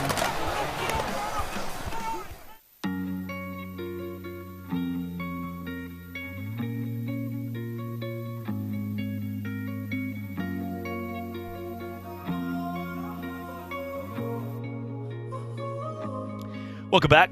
Sports Drive with you right here on ESPN Pensacola, Blab TV. Happy Friday, everybody out there. Ice Flyers on the road, UWF Spring Media Days today. Baseball, softball, golf, and tennis. JP, appreciate it covering. I was on Talk Football, but we've had, Coach Jeff Coate winning titles. He watches and listens to the show, too. He was telling me. But thank you, by the way. But you also have, you played for him. I'm in here talking. You played for the guy. Yep. He's like, yeah, I did. I'm in here talking about my 83 sidearm garbage. Well, no, but he all their throws in the 90s, and I'm like, why are you not talking? All their assistants now are guys that I had played with when I was originally there. It was just so cool because that's the way Jeff Coat is. He likes those guys. They know how he likes his system and everything. Listen, Jeff Coat comes off as a very serious guy, and he is, but he knows how to win. You don't stay at a place like that and have success and win a national championship like they did. I mean, that UWF team is just something else. And now softball, having their success going to the World Series last year, everything's just picking up at UWF. Yeah, that guy for Texas didn't help. The guy that called out that kid for smoking, I don't get any hippies from Colorado. His name was Mike Jeffcoat, the baseball. You remember that? His name was Mike Jeffcoat, and he was a baseball coach in Texas. And he called out some kids because the kid was really good and he wanted to go to the school. And he goes, "No, I don't recruit Colorado kids." He's like, "Well, why not? My dad went here." He's like, "No, just a bunch of pot-smoking hippies. We don't do that." And he got back and, he got fired. And then his name was Mike Jeffcoat. So I want to clear the airwaves here. That, if anything, you've sparked controversy now. No. Mike, I talked to him that day, actually. We had him on. We got to get him back on the show. For sure. Yeah, for sure. All that audio that you collected today, we're going to have that. Oh, wait, I'm just... Thank you for the picks. But let's get to some of the other things going on right now. If you look right now at the Odell Beckham situation, just him being ridiculous and move on, or is it legit? There's a track record right now that teams might need to look at because he's still a really good receiver when he plays, but it seems like wherever he's going, things are happening. And the same thing with Antonio Brown. And God bless, what we're realizing every day is what a great job Mike Tomlin did. Because he had him for like 9 years. Yeah. To have that guy for 9 years, what a great job. Most people can't last a week without him. Mike Mayock and everybody in Oakland, like, they paid all this money and they look at John Gruden like, get him out of here. Then Bill Belichick, like, get him out of here. You knew that was happening. But, Joe, I mean, it seems like Odell's going down this path of Giants, Cleveland. Kids love doing the videos, catching one hand. But everywhere he goes, there's diviness and things are happening right now. And now with LSU, too, making it about himself on a moment that was about Burrow and the 2019 team. Yeah, I mean, it's really unfortunate. I would say that, this is... Welcome to Dallas, Jerry Jones. This is who Odell Beckham is. And, I don't want to sit here because I've never met the guy. I don't know him personally. No, none of us do.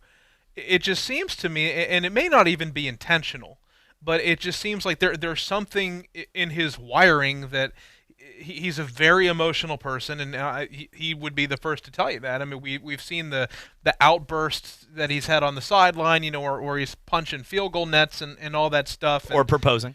Yeah, and there's just a lot of, I don't know that he is intentionally just, me. It's just like he is an overly emotional person, and his team, his alma mater, won the national title, and his just natural reaction is just to go all in and just do the show that I don't think he intentionally is saying, hey, I'm gonna steal the spotlight from these kids. I think he's just an overly emotional person, and if you're going to be in his inner circle, if you're going to agree to have him on your football team, this is just the kind of stuff that you're going to have to put up with. Yeah, I think he is. He's excited for the guys. He never got to experience that when he was there. Let's remember that. Not to mention, I know it's no excuse. I'm not excusing for anything he's done, but he hasn't won since he's been in the NFL. Let's just say what it is. You call a spade a spade. That I think for him it was a way to have that excitement that he hasn't had, that he never got, living vicariously through. Yeah, exactly. We see parents do this with kids. You see that you're living through your child. Like, let little Johnny go out there and play baseball. Yeah. Or let little Johnny go out there and play football. You've had your moment before. This is them. Let them go do them. I think that's kind of what this was. I'm not excusing him because you don't slap the butt of people, all right? Right. Don't. No. Chad does it to me, and I let it go, but only for so long. Listen. Lord knows what would happen if it was he didn't deny it. I mean, exactly, I know. Would he be on bail if it was not a male cop? Coming back from Sports Drive, don't slap the buttocks.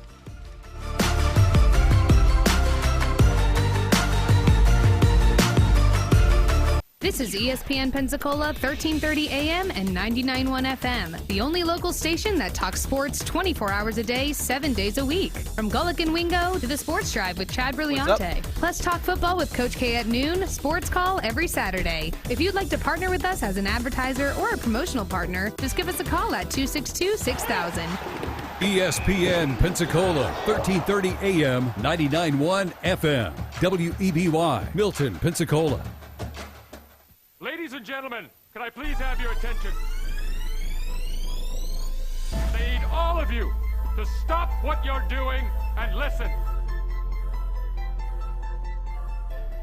Coming up on the Sports Drive, we're going to have some fun. Joe Ford and myself talking about the big games coming up here in the NFL. We'll get to more on college football news and notes, and also get into more on what's happening local with Wahoos, Ice Flyers, UWF, and more. Has just become the NFL's all-time leading rusher. It's across the middle, and it's caught for the first. It's Baldwin shaking free and sprinting down the sideline for the touchdown. His third of the day. Doug Baldwin. Derek Brooks, who ran back 3 interceptions for touchdowns in the regular season, does it to cement the Super Bowl. Boxing's elite, the new WBA heavyweight champion of the world, Roy Jones Jr. Baldwin beaten. The result has come up on screens that Gatlin's taken it. Goodness me, it was a blue American vest, 992 the Gatlin, 992 by the American champion to take gold. Another Watson is wearing a green jacket at Augusta. And this time, his name is Bubba. Emma scores on a 34-yard touchdown run by the Doak Walker Award winner, Trent Richardson, who broke a lot of Emmett Smith's records back in Pensacola, Florida.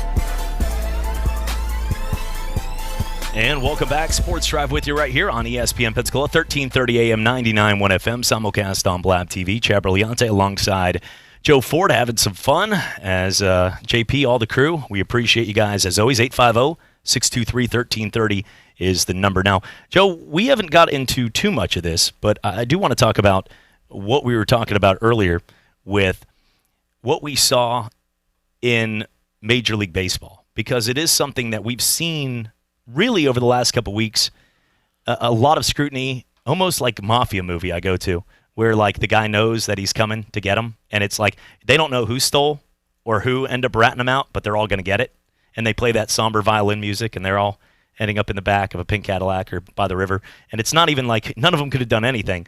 But when Alex Cora got the news that A.J. Hinch was out, it's like less than 24 hours, and he was like, adios, guys. We're done here. We're didn't even wait around. They were like, yeah, he's resigned. They've asked him to leave. We're done here. And then Carlos Beltran was a little surprising.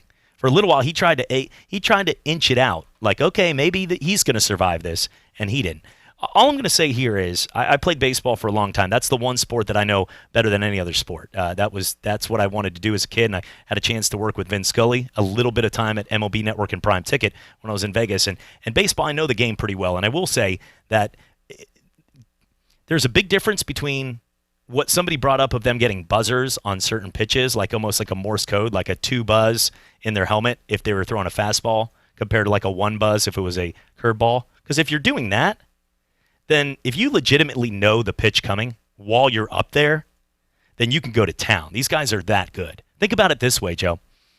If you had a 3-2 count and you have Adam Wainwright, great Cardinal forever, and he's on the mound, and there's guys at second and third, 1 out, and he knows if that run gets in, it's a tie ball game, and he goes out there and he throws his legit, the breaking ball into the dirt. If you know it's a breaking ball, it's about a 90% chance if you don't swing that you end up going to have a situation where you're going to walk. If you get a tink tink, like one of those beep beep, 2 beeps, all of a sudden you're just sitting there smiling and it's a breaking ball in the dirt. You could win games that way. So that would be legitimately awful. You would change the game by doing that.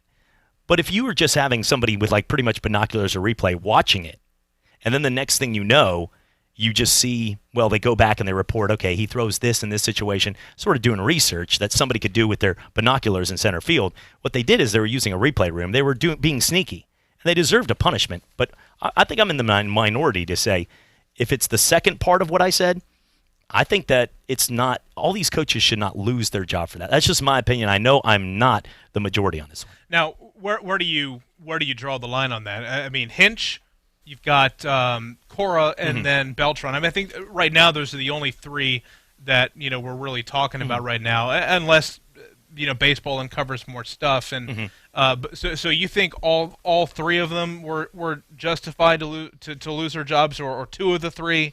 No, I think that all of them should keep their jobs, but they should be reprimanded. Yeah, I think that based on what I know is that they didn't use – there was a report, like I said, of somebody, and there's no proof. Major League Baseball doesn't have this either.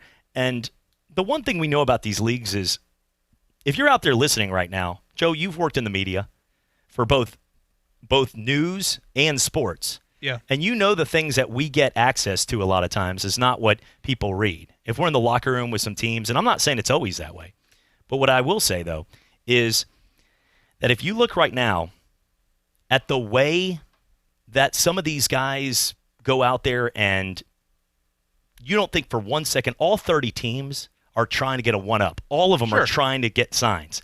Now, doing it sneaky, and I don't know any team in the NFL. I would never know anybody. The NFL doesn't have these teams, obviously. There's no team getting signs, right? I mean, I wouldn't know that team if it was, but if it was, but we can say, though, that teams are all doing this, very similar to when the Saints got their coach suspended for a year over bounties. Every guy in that locker room, and locker rooms all over the NFL are, hey, $1,000 I hit. They're not trying to take out their knees. They're just trying to get to the quarterback and having a system behind it. They one-upped Roger Goodell when he went to Mickey Loomis and them and said, stop. That's why they got in trouble. But I do think they should be reprimanded, but to the extreme of losing their jobs for good. And I know it was the manager. People say it's the owner that fired him. The owner was putting under a lot of pressure to do that. He didn't want to fire a guy that's been to 2 straight World Series. That's just my opinion. And well, and I've read a few things and listened to some things, and baseball writer Jeff, is it Passan, yeah, with ESPN? He's sort of the new Buster Olney, right? Yeah, and he brought up a really interesting point, and I was reading the article that he wrote about baseball. The different teams' reaction to this was a lot of them, didn't think that Major League Baseball came down really hard at all on the Astros, and maybe it's. I don't like the idea of vacating titles, but I think there's a real case to be made, especially if you're a conspiracy theorist like I tend to be from time to time. With the wires and the stuff. Twitter is just an absolute cesspool right now of conspiracy theories about this team's doing this and pretty much, yeah. We have burner accounts saying that Mike Trout's on HGH, and you've got the Dodgers are doing all sorts of stuff too. My big question is this: who cares?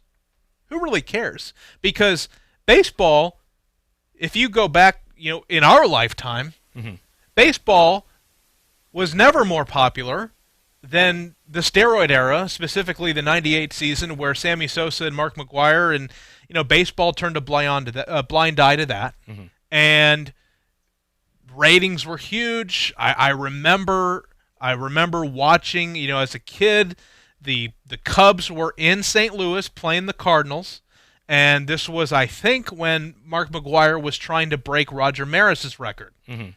It was on primetime Fox. Yeah. Which never happens, ever. Yeah, you're right. right. But they put it on Fox, and we were watching because we were going to watch Roger Maris's record get broken. The Maris family was there. Standing there with their arms crossed right by the first base. Well, I mean, they were very happy about it. McGwire hit the home run. Sammy Sosa runs in with his little, kiss in the lips and peace signs.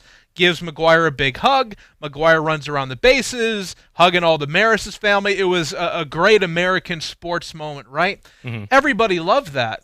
The only people that don't really love that are the 90-year-olds who are in charge of keeping the, quote, sanctity of the hall in the form of the Baseball Writers Association. So I ask you, with the Astro stuff going on, with the fact that, the baseball is supposedly juiced again, who cares?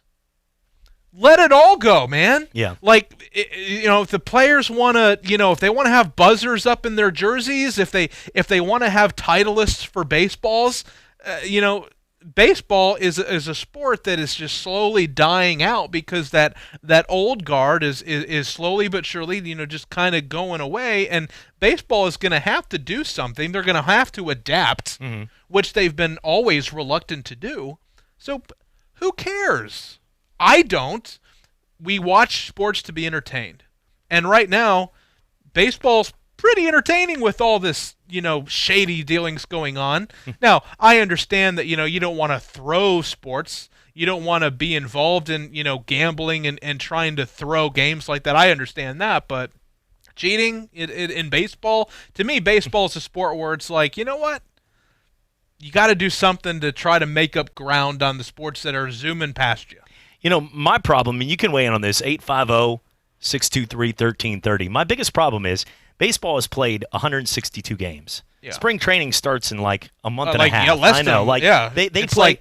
It's almost a year-round thing. Yeah. And baseball is one of those kind of things where you work your tail off. And like Washington last year, 18-27 at one point. They were 18-27, and then they get hot at the right time. They're Bryceless. Rendon and all these guys go out and have a great season. And the next thing you know, that they're winning a World Series. If there's a report tomorrow that Steven Strasburg was juicing, or he just took some kind of protein shake, who knows, that had some supplements, everybody would be like, Washington stinks. They're tainted. And you're like, no. Did you watch what it doesn't take away Juan Soto with 2 strikes and 2 outs against Milwaukee, and Josh Hader, the number one closer, knocks it into the right field to win that game. Like, that doesn't take away any of that. But people will judge, and everybody on columns and stuff, because they don't watch every day, and they go, Houston was a bunch of cheaters. Dodgers would have won. No, we can't say that. We can't say that. So it's ridiculous that we're going down a path where teams are doing this. Yes. And teams are doing this right now. Like I said, there's a big, huge difference between knowing a pitch and doing research, even if it's shady on a pitch. There's a big difference. We just look at things broad in society. You know what? For as much energy as we're spending on this, I mean, do we really want to spend the same energy on college football and college basketball recruiting? I mean, do we really want to go down that path? Yeah. I mean, that's what I'm saying. Every single sport, there's stuff going on. And it's you're not talking about $1 million. You're talking about billions of dollars.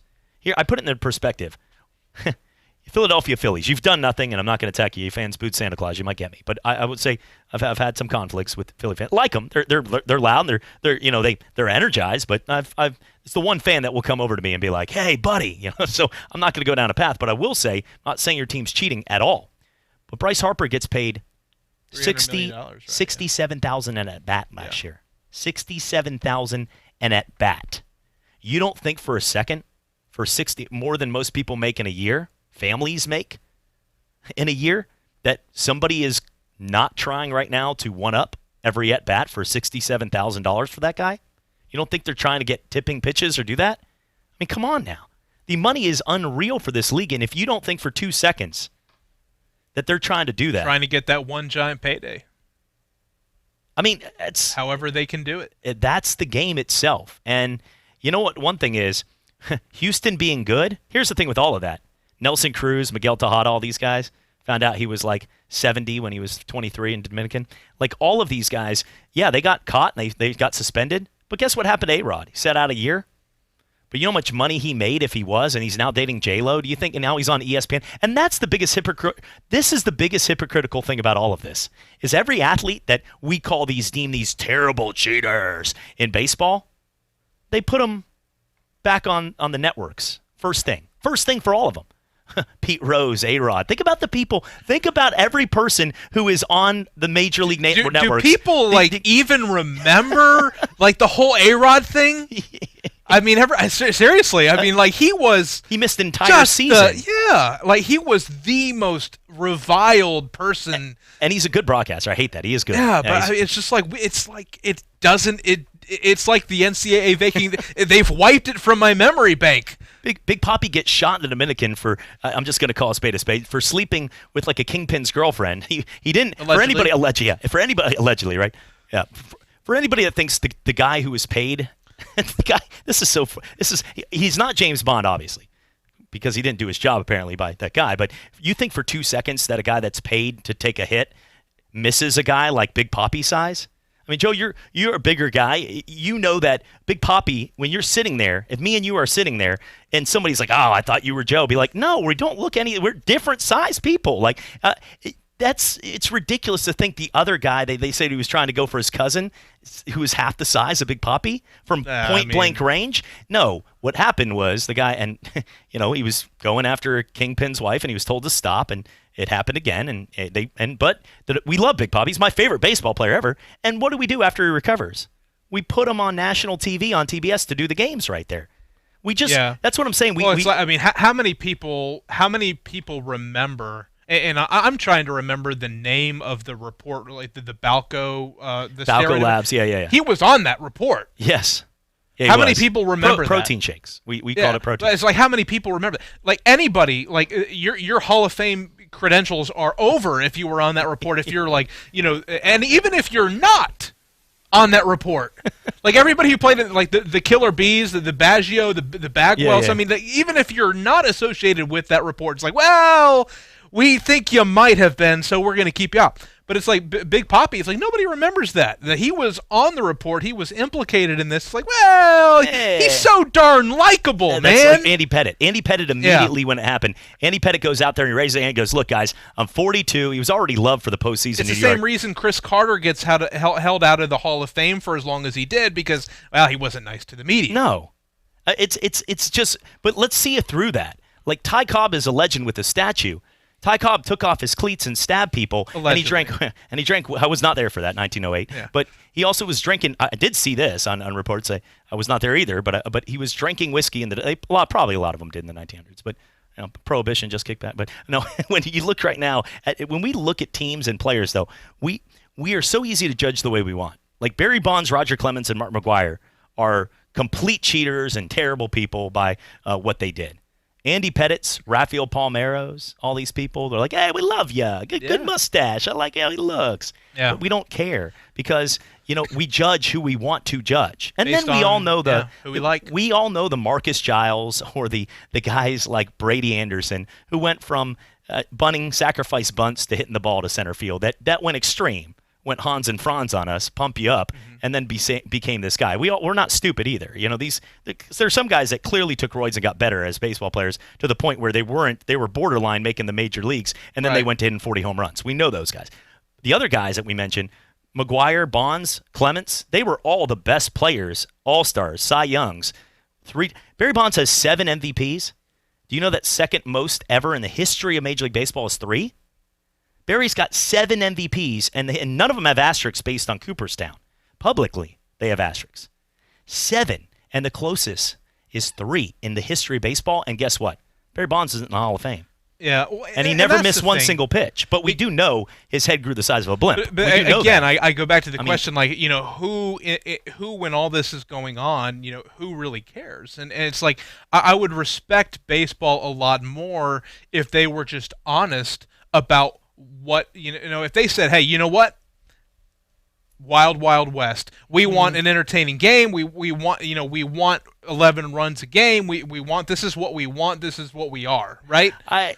Am I going to take the mother hen role here? I've never done this on a show, so I'm going to take the actual. But it's this we don't want guys dying. People would be like dying in the locker room. It's like WWE. It's like UFC. They're honest about the product that they're serving. But WWE has guys dying all the time. Yeah.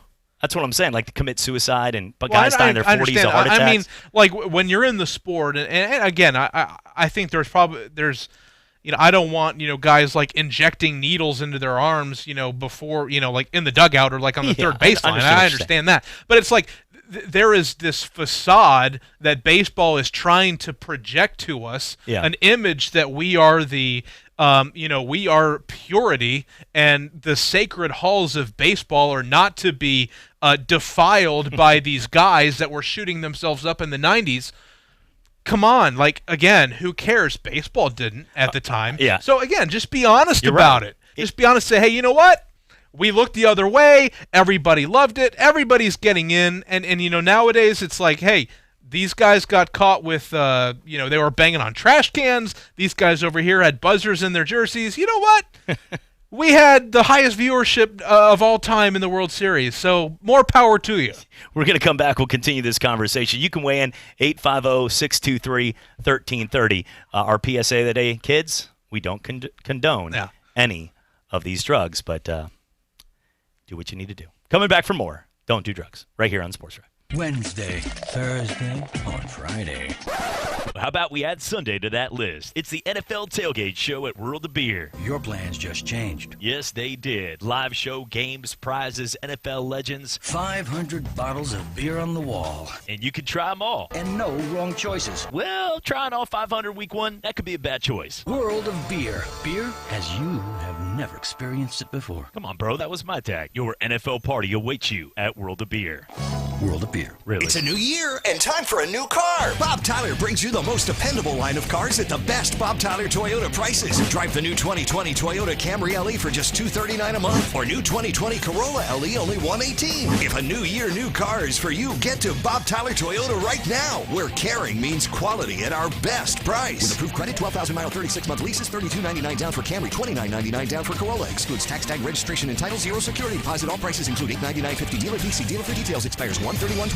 Football season never ends on Talk Football with Coach K. Stidham is tearing it up at New England. He may well be the incumbent to Tom Brady there. Former head coach of the Buffalo Bills, Coach K brings his expertise as he breaks down the game, the players, the coaches, and the front office. Plus, high-profile interviews from the biggest names in football. Talk Football with Coach K every weekday from noon till 1 on ESPN Pensacola, 1330 FM 99.1. I'm little teapot, short and stout.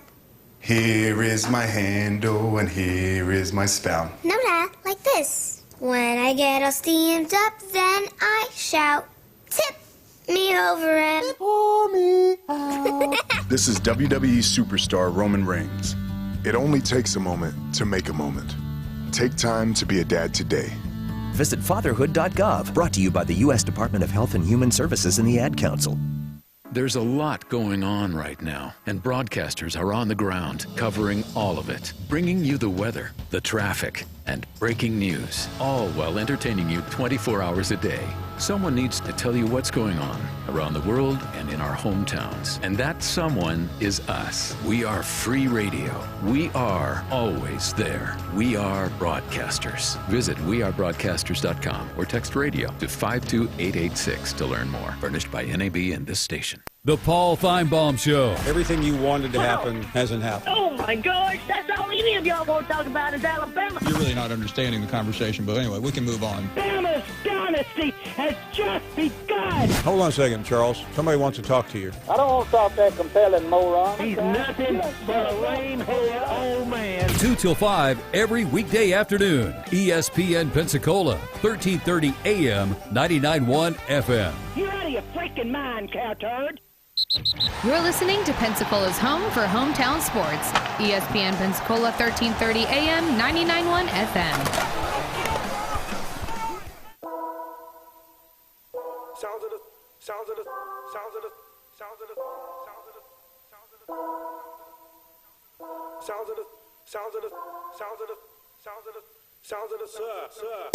Man, I got styly, man, I got swag. I be in a blue shirt, chasing a bag, lone ball from the back. That could have been.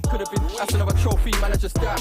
Man, I got styly, greatness due. Man, I got a London style. That's and welcome back, Sports Drive with you right here on ESPN Pensacola, 1330 AM, 99.1 FM, simulcast on Blab TV. I am Chad Brilliante, having some fun with you here alongside Joe Ford. Thanks for Joe. Joe, it's great to catch up. Yeah. It's been a while. It just that's what the show's always been. It's it's got some guy's last name on there that's hard to spell, but overall, we have the show's always been about guys talking sports, girls talking sports, whoever it is that comes in here, and just getting into the semantics of it. And I know that Greg Litton, good friend and a guy that played baseball. I get both sides. There are some arguments where you just don't really get. Like if somebody's like, no, I really think that, Kelly Bryant's a better quarterback than Joe Burrow. Like, no, I'm not listening to you, sir. Like, that's not true. But there are some people that, like Greg Litton. He played for Shreveport, and he played in the minors for a long time. Mm-hmm. And he doesn't have – Greg lives well, and he did well for himself. He did stuff in business afterwards, and he's a great guy. Worked with him over at Northeast Sertoma, raising money for Gulf Coast Kids House and raised hundreds of thousands doing Dragon Boat Festival. He's got a mean dragon juice too. But Greg is the kind of guy that didn't make millions and pawn like tens of millions of dollars as a player. He played minor league baseball for a while.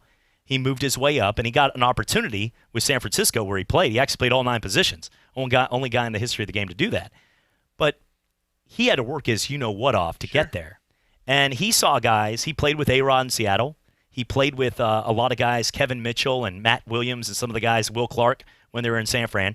And he says, if one of those guys was juicing and he looked at him beating him out for that position and they were making $5 million and he's over here trying to get by, it would have been you could see why they don't like it. Absolutely. And a lot of these Wahoo guys, not everybody's a Jesse Winker or one of these Royce Lewis or the next guy coming through that's going to make $10 million a year. Not everybody's Miguel Sano hitting Sano bombs into left field into the water. Mm-hmm. I do believe, though, that there's a lot of those guys that are getting by. Some of them make like $2,500, like $2,000, $2,500 a month. Like not everybody makes a ton of cash in baseball. So the difference between a guy that hits 15 balls to the warning track or a guy that hits 15 home runs, 10 feet of difference because of a couple protein shakes, could make the difference between being well off for life in Brentwood Estates or hanging out and just getting by in life in a condo.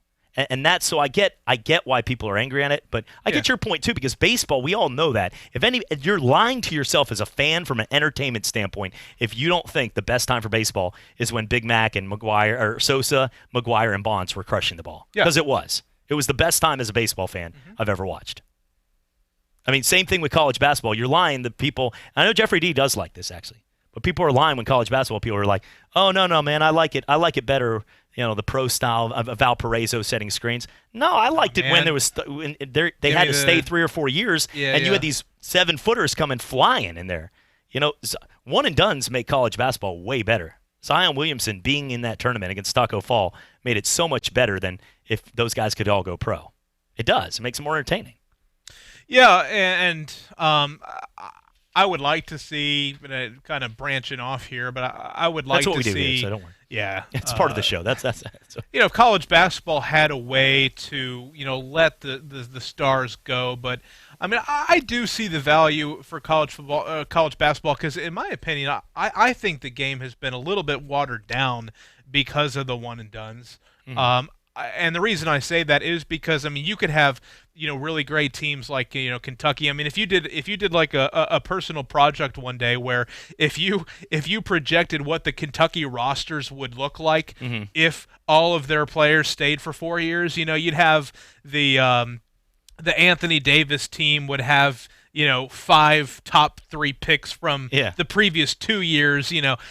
So that I enjoyed about college basketball, but I mean, give me stars every time. I mean, no disrespect whatsoever to the Cinderellas of the world, but there comes a certain point where I don't want to see you anymore. Mm-hmm. I don't want to see you in my Final Four. No, I mean, no. Congrats on the run. They don't want George Mason Butler. Congrats on him, but I don't want to see you in my Final Four because I want stars. Yeah, and I'm sorry, and that's why a lot of people are down on the Titans. You're right.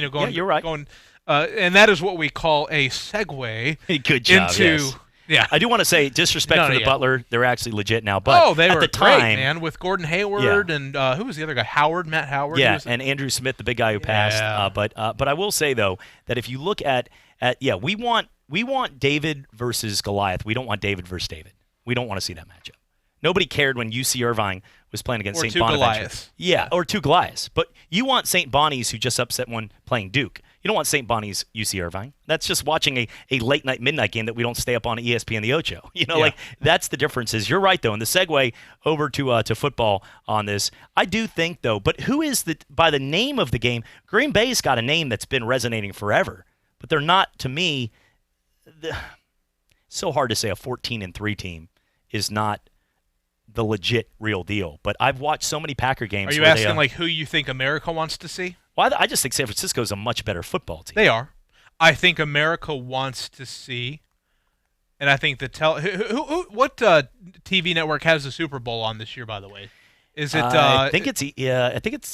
Is it Fox? I think it's Fox. It is Fox. Okay. Yeah, it is Fox. I think Fox. If you could give truth serum to the Murdoch or whatever the guy running Fox, I think he would tell you that the game he wants is Mahomes versus Rodgers. Yeah, I would agree with that. Even though, the 49ers are a much better team. They should win, but in terms of eyeballs on TVs, you want the star power. And that's what, Major League Baseball lacks at is that star power. Completely. They don't have that. And, the NFL does. And so that's why a lot of people don't want the Titans anywhere near the Super Bowl. And that's why, they want Mahomes in. They want Mahomes in that Super Bowl going up against, either the 49ers or the Packers. But I think if you polled executives, they want Aaron Rodgers and Patrick Mahomes. I think it's fair. When we come back, we're going to talk some more on the NFL playoffs, and we'll also get into more on UWF Spring Media Days, talk about the teams coming up, and jump right back into some college football talk. Senior Bowl coming up right down the road here on the 25th. Coming back right here. Sports Drive, ESPN Pensacola, Blab TV. Emma Jean and I started Jewelers Trade Shop in 1956. Our goal at Jewelers Trade Shop has always been to give our customers the best experience imaginable. It's something that my grandfather instilled in my father, and without a doubt, my father has passed on to me. Those basic core goals and values that shaped our business 56 years ago are still very much alive and a driving force behind Jewelers Trade Shop today. For 3 generations, the story continues. Jewelers Trade Shop in downtown Pensacola. To give batters a different look, pitchers throw a changeup. Your idea of a different look is sunglasses. That's true. But La Quinta Inns and Suites is really taking the different look thing to a new level. Definitely a major league makeover, starting with a bolder, brighter lobby full of comfortable spaces to let you settle in. Or chill out in front of a big flat screen like Wingo would. Oh, you know it. It's a changing La Quinta look to help you get in the zone and look sharp when you hit that big meeting. Prepare to win at business with La Quinta Inns and Suites. Book now at LQ.com. To protect her home and family in a disaster, Karen was willing to wade through water, mud, and insurance paperwork. Yeah, I can do this. You go, Karen! By simply understanding and updating what her insurance covers and doesn't cover now, she'll be better prepared no matter when disaster strikes. Learn other simple ways to protect your home and family before a natural disaster at ready.gov. That's ready.gov. A message from FEMA and the Ad Council. What if people had a battery level icon? Like on your phone? You'd see a lot of us in need of a recharge. Thank goodness there's 5-Hour Energy. Because just one sugar-free, vitamin-packed 5-Hour Energy shot can get you all the way back to 100% fast. And isn't life better at 100%? 5-Hour Energy. Get back to 100%. For more information, visit 5hourenergy.com. When working at a growing business, you wear many hats. The new business hat, the buying toner for the copy machine hat, the sifting through tons of resumes hat. You can throw away that last hat thanks to Indeed.com. When posting your job, Indeed lets you add screener questions that give you a less time-consuming route to your short list of qualified candidates. So go ahead, dust off that extra long lunch hat. Hiring's better when you've got your short list. Save time on hiring when you post a job on Indeed. Get started today at Indeed.com/hire. Wednesday, Thursday, or Friday. How about we add Sunday to that list? It's the NFL Tailgate Show at World of Beer. Your plans just changed. Yes, they did. Live show, games, prizes, NFL legends. 500 bottles of beer on the wall. And you can try them all. And no wrong choices. Well, trying all 500 week one, that could be a bad choice. World of Beer. Beer as you have never experienced it before. Come on, bro. That was my tag. Your NFL party awaits you at World of Beer. World of Beer. Really? You're listening to Pensacola's home for hometown sports. ESPN Pensacola, 1330 AM, 99.1 FM.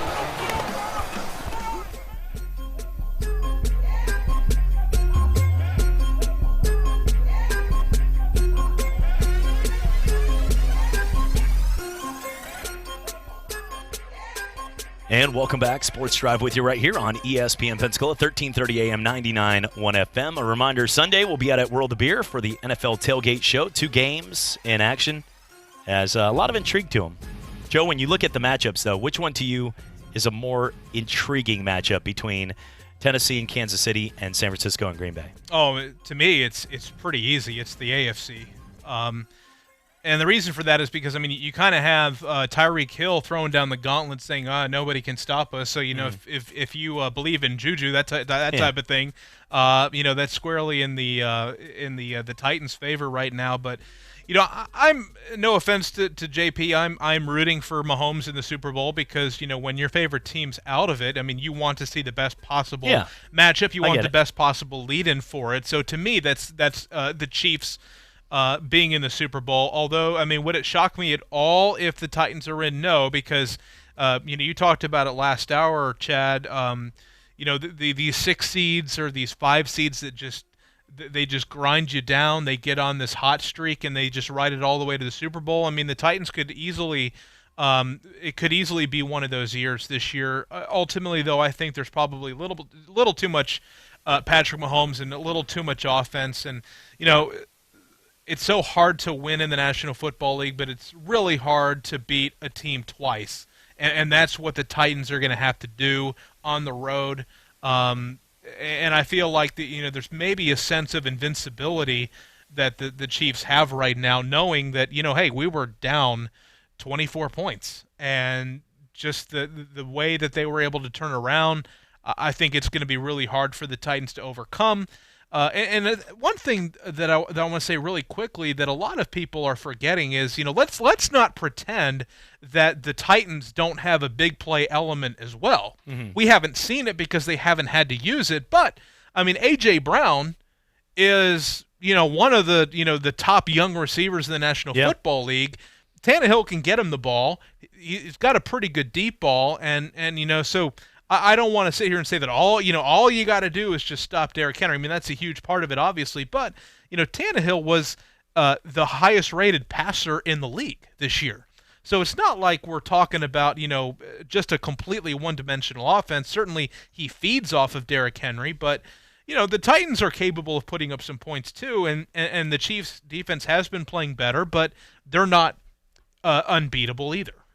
I think, though, I don't know. I could be completely wrong on this because Devonta Adams and Aaron Rodgers had something special going on. And Aaron Jones can make some plays with his legs. But what I saw in that second half from San Francisco against Minnesota when they put it into go mode was a team in Minnesota that had legit players, that had a legit squad. Dalvin Cook, Kirk Cousins finally got that energy off, you know, was riding that wave. Stephon Diggs and Adam Thielen were playing together. Kyle Rudolph was on the field. You had weapons all over that field, and they got goose-egged. 0 points in the second half. There was nothing they could do. It was quick 3 and outs. San Francisco, the pressure from Nick Bosa being back and Richard Sherman feeling like he's trying to prove a point, as they said he was too old, and he went out there to Seattle sort of just was like, yeah, you're good. And then he's like, really? I'll go to your rival and win. All those guys on that field are legit. They're legit players. And a lot of times we always talk about the quarterback. Tom Brady, to me, it's not coincidental at all that Tom Brady started the season outscoring his opponents 106-3 when you had, even though he's being a diva, Antonio Brown was out there for a game against Miami.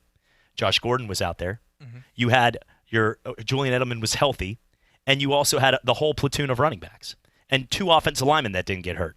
To me, it wasn't coincidence that the second those guys go out and you're throwing to Gunnar Olszewski and Matt LaCassie and these guys that nobody's heard of, Jacoby Myers, who was picked up out of nowhere, that they weren't the same. Philadelphia is the same way. Carson Wentz was elite. You had Alshon Jeffrey and all these guys healthy, and then you get a bunch of guys that are from the – you know that they had 8 guys this year on Philadelphia that came from practice squad teams that were cut from other teams? Right. And their offense could do nothing. They were stale. Yeah. But that's not coincidence. They didn't have anybody to throw to. San Francisco's got weapons everywhere on both sides of the ball. They're legit. Where Aaron Rodgers and Adams are great, but Graham's not playing the same. They're not the same football team. I just think San Francisco's a much better football team. I think they're the best roster, but Kansas City's got the best player overall left, and that's a guy by the name of Patrick Mahomes. Yeah, I mean, you kind of look now at just, and you mentioned it, the personnel. I mean, I think I'm not expecting what happened on that Sunday night game out in San Francisco when the Packers just didn't even show up. I don't think that's going to happen. No, but I don't either. I mean, kind of what happened to the Seahawks last week against the Packers is that, they just didn't have the personnel. I mean, you could kind of tell. I mean, yeah, they had Russell Wilson, and, to be down 23-17 with 4 minutes left. I mean, if you're Seattle, you're like, absolutely, I'm taking that every. Yeah. But they just didn't have the personnel to get the job done, and I just feel like that's what's going to happen this time because we talk about Rodgers and he has been kind of he's been very careful with the football. I think he had 2 interceptions last year, and I don't think he had more than that this season. Either. So he's been very careful, but I mean, he's going to have to kind of elevate that carelessness, if you will. He's going to. I think he's going to have to play. If the game's close, I think he's going to have to kind of play with that reckless abandon that we all really liked over the first half of the season, where he was still not throwing a whole lot of interceptions, but it was just those wow throws that you haven't really been seeing as much the past couple of seasons. So. If there's a guy that can overcome a talent disparity like that, I mean, you got pretty good odds with number 12, but I just don't think that the 49ers will lose this one. Joe, looking right now at what we saw with bringing in Joe Brady, bringing in Matt Rule, who's obviously got a good mind, is Christian McCaffrey going to break every single record next season? Or, I mean, I'm trying to think of in that offense and the style. Or, you know what? Watch out for DJ Moore with that speed over the top. Well, here's the thing. I don't have any inside information. Somebody has to throw him the ball still. But I said this on the opening of the show. I mean, would it absolutely shock me at all if guys like DJ Moore, Curtis Samuel, Christian McCaffrey, if they're not on different teams next year? Yeah. Because I mean, there's so much that is going to happen between now and next season, but I just can't help but think that the Panthers are in this mode now, because the worst place that you want to be, whether you're an NFL team, NBA, whatever, you don't want to be in that no man's land where you're not terrible enough to get a top 5 pick, but you know that you're not good enough to compete for a title. That is exactly where the Panthers are right now. So you have a new owner. He kind of wants to establish the new way of the new culture of the Carolina Panthers. He's given his coach a 7-year contract. Yeah, a lot of money. He's given the coach basically carte blanche to say, hey, I'm hiring you to do your job, and however you want to set this system up, I'm good with it, right? Yeah. So Rule, I think, is going to play the long ball here. He's going to see, okay, what's the best way that I can get the assets that I need to set myself up for the future?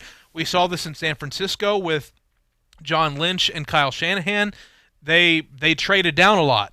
Yeah. They traded down a lot. They got as many picks as they could, and here's the key. You have to hit on them, right? So I think that where the Panthers are right now is I think they are going to kind of blow this up, and they're going to try to stockpile as much draft assets as they can so Rule can get the guys that he wants in here. So who are the assets on this team left? You've got DJ Moore, you've got Curtis Samuel, and you've got Christian McCaffrey, all who are relatively cheap right now for at least a couple more years. Yes. McCaffrey, I know, is 2 years, and Moore and Samuel, it may be 3. I'm not sure. I'd have to look that up. But you've got 3 viable weapons that another team would love to have on their roster, especially if they want to contend for a Super Bowl. So I could very easily see them trying to shop guys around. Do I think Cam is back next year? Probably not. I think they're going ground zero. I think they're going to try to build through the draft and get the guys that he wants. So to answer your question in a very long turnaround way, listen. I think the Panthers are in for a rough stretch here for the next couple of years. Who am I to judge long-winded answers? Yeah, but I mean, if they hit on their picks, you could be looking at a San Francisco, a team like that. But that's where I see the Panthers. Yeah. Joe, let's get to a rapid fire here real quick. I know we got a break here in a second for our next segment, but we'll go through teams real quick. Just yes or no on these, that they'll be the starting quarterback for their team in 2020-2021. Jameis Winston, Tampa. No. Marcus Mariota, Bears. No. Mitch Trubisky, Bears. Yes. Okay. Ryan Tannehill, Titans. Yes. Joe Burrow, Cincinnati. Yes. Andy Dalton, somewhere. Nah, he'll be a backup somewhere, I think. Okay. Derek Carr, Oakland. That's a good one. I'm going to say no.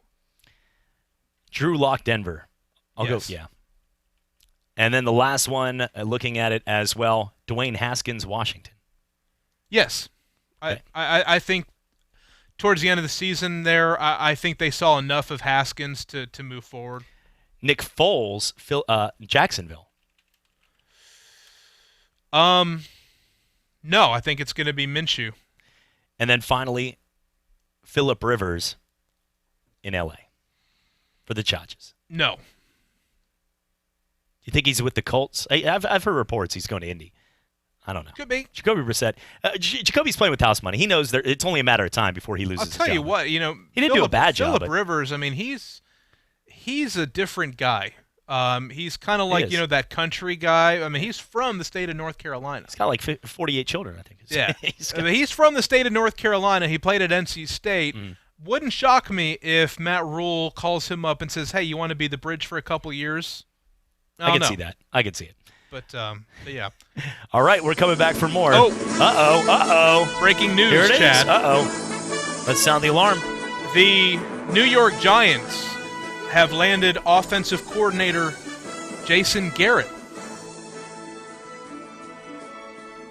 It is breaking news. But one thing about the news, and we'll go to break, it's not always the news you want to hear. Sports Drive on ESPN Pensacola and Blab TV. Welcome to Bo! Okay, hi, what are we doing today? I need something that screams something fun. Nothing too on the face, nothing too off the face, but also totally hot. So I have the perfect thing. It's the most food mullet. You're totally business in the front, but tailgate in the back. It's a fat party. People are having fun. Snap. All your friends are going to be like, whoa, awesome setup. Everyone else is going to be all jelly, okay? Just like a killer mullet, Moe's Catering will turn the back of your ride into a tailgate party that's sure to turn some heads. Just order ahead and pick it up on your way. Moe's Southwest Grill, now open in Pace on Highway 90 next to Publix grocery store. Hello, sports fans. Miles Bentley here, General Manager at Hill Kelly Dodge Chrysler Jeep Ram in Pensacola. Growing up, I always loved sports. Nothing but net, out of the park, through the uprights. Sink the puck Bentley, that was me. But my love of the game couldn't beat my love for Pensacola and helping folks get on the road of dreams in a new Dodge Chrysler Jeep Ram. Sure, I never went to the big leagues in sport, but we're all pro here at Hill Kelly Dodge Chrysler Jeep Ram. Proud to be in Pensacola. Would you let other people order for you? He'll have the small Viennese. No, I won't. So why let others make decisions about your older years? Do you want your kids or perfect strangers choosing where you'll live or how your money gets spent? No. Go to longtermcare.gov and find your own path forward. It takes you step by step through everything you need to consider about aging and all your options. longtermcare.gov. Plan now to stay in charge or pay later. How about a mohawk? Very funny.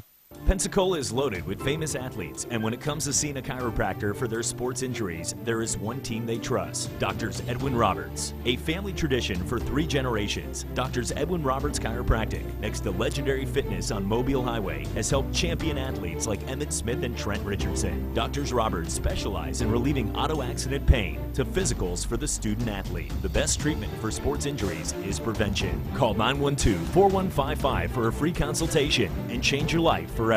Hear ye, hear ye. I bringeth thee a message from... a message from the king and his new trumpeter, Stephen. The king wishes me to convey his favor to thine team and thine tailgate.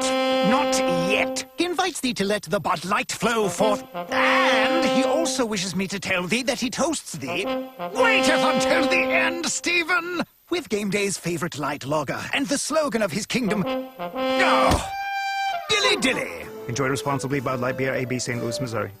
ESPN Radio is taking over ESPN News. You can now watch your favorite radio shows all in one place. From Golic and Wingo. Oh, yeah! To the Dan Levitard Show with Stugotz. All right, I'm available every day, thanks. To the Stephen A. Smith Show. I just don't understand this guy. To the Will Kane Show. It's my job to tell the truth. From morning to night, the best of ESPN Radio is now available on ESPN News. Coming up on Sports Call this Saturday, we'll be recapping the national championship game, Titans and Chiefs, Packers and 49ers. Plus, we sit down with new ESPN host Jason Fitz. It's happening this Saturday on Sports Call with Davis and Justin on ESPN Pensacola 1330 AM, 99.1 FM. Sports Call with Davis and Justin. The Birmingham Bowl, honestly, I would not be too thrilled if I had received these gifts. You get a book, History of the Bowls, celebrating the good of the game, and you get a bucket hat. That's just one of the worst. That's just not a good. That is not a great. I feel bad for gift Marshall. set. They only get a gift suite. That's all I get. Dude, step up your game when it comes to your gift packages. Every Saturday from 11 to 1 on Pensacola's home for sports. ESPN Pensacola, 1330 AM, 99.1 FM. You're listening to Pensacola's home for hometown sports. ESPN Pensacola 1330 AM, 99.1 FM.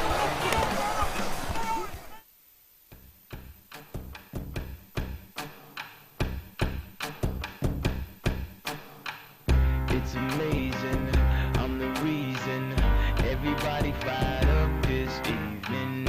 I'm exhausted, barely breathing, holding on to what I believe in. No matter what, you'll never take that from me.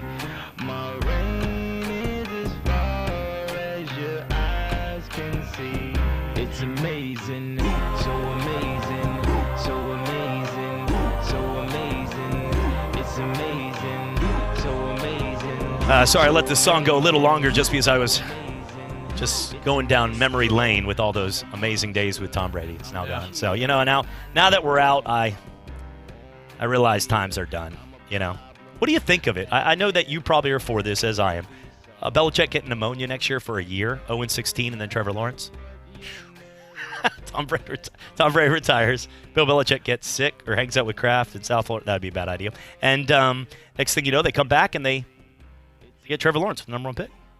I'd be okay with it. If somebody set that blueprint, I would be. That's our Patriot way. It's a sign. Doing like billboard for it. Patriot way. Yeah, they're doing the 2019-20 Warriors and like the 1997 Spurs plan, where everybody gets hurt and then you go, oh hey, look, we got Tim Duncan now to go with David Robinson, and I don't even know. Like I haven't even looked at the NBA standings since last year. But I know that the Warriors aren't good right now. No, they're not. Because everybody's out, so they're going to get like a top 3 pick, and then whoever the top 3 guys in college are.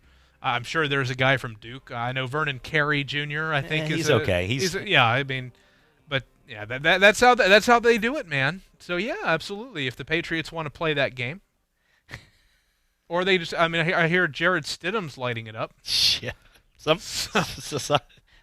yes, according to some, absolutely.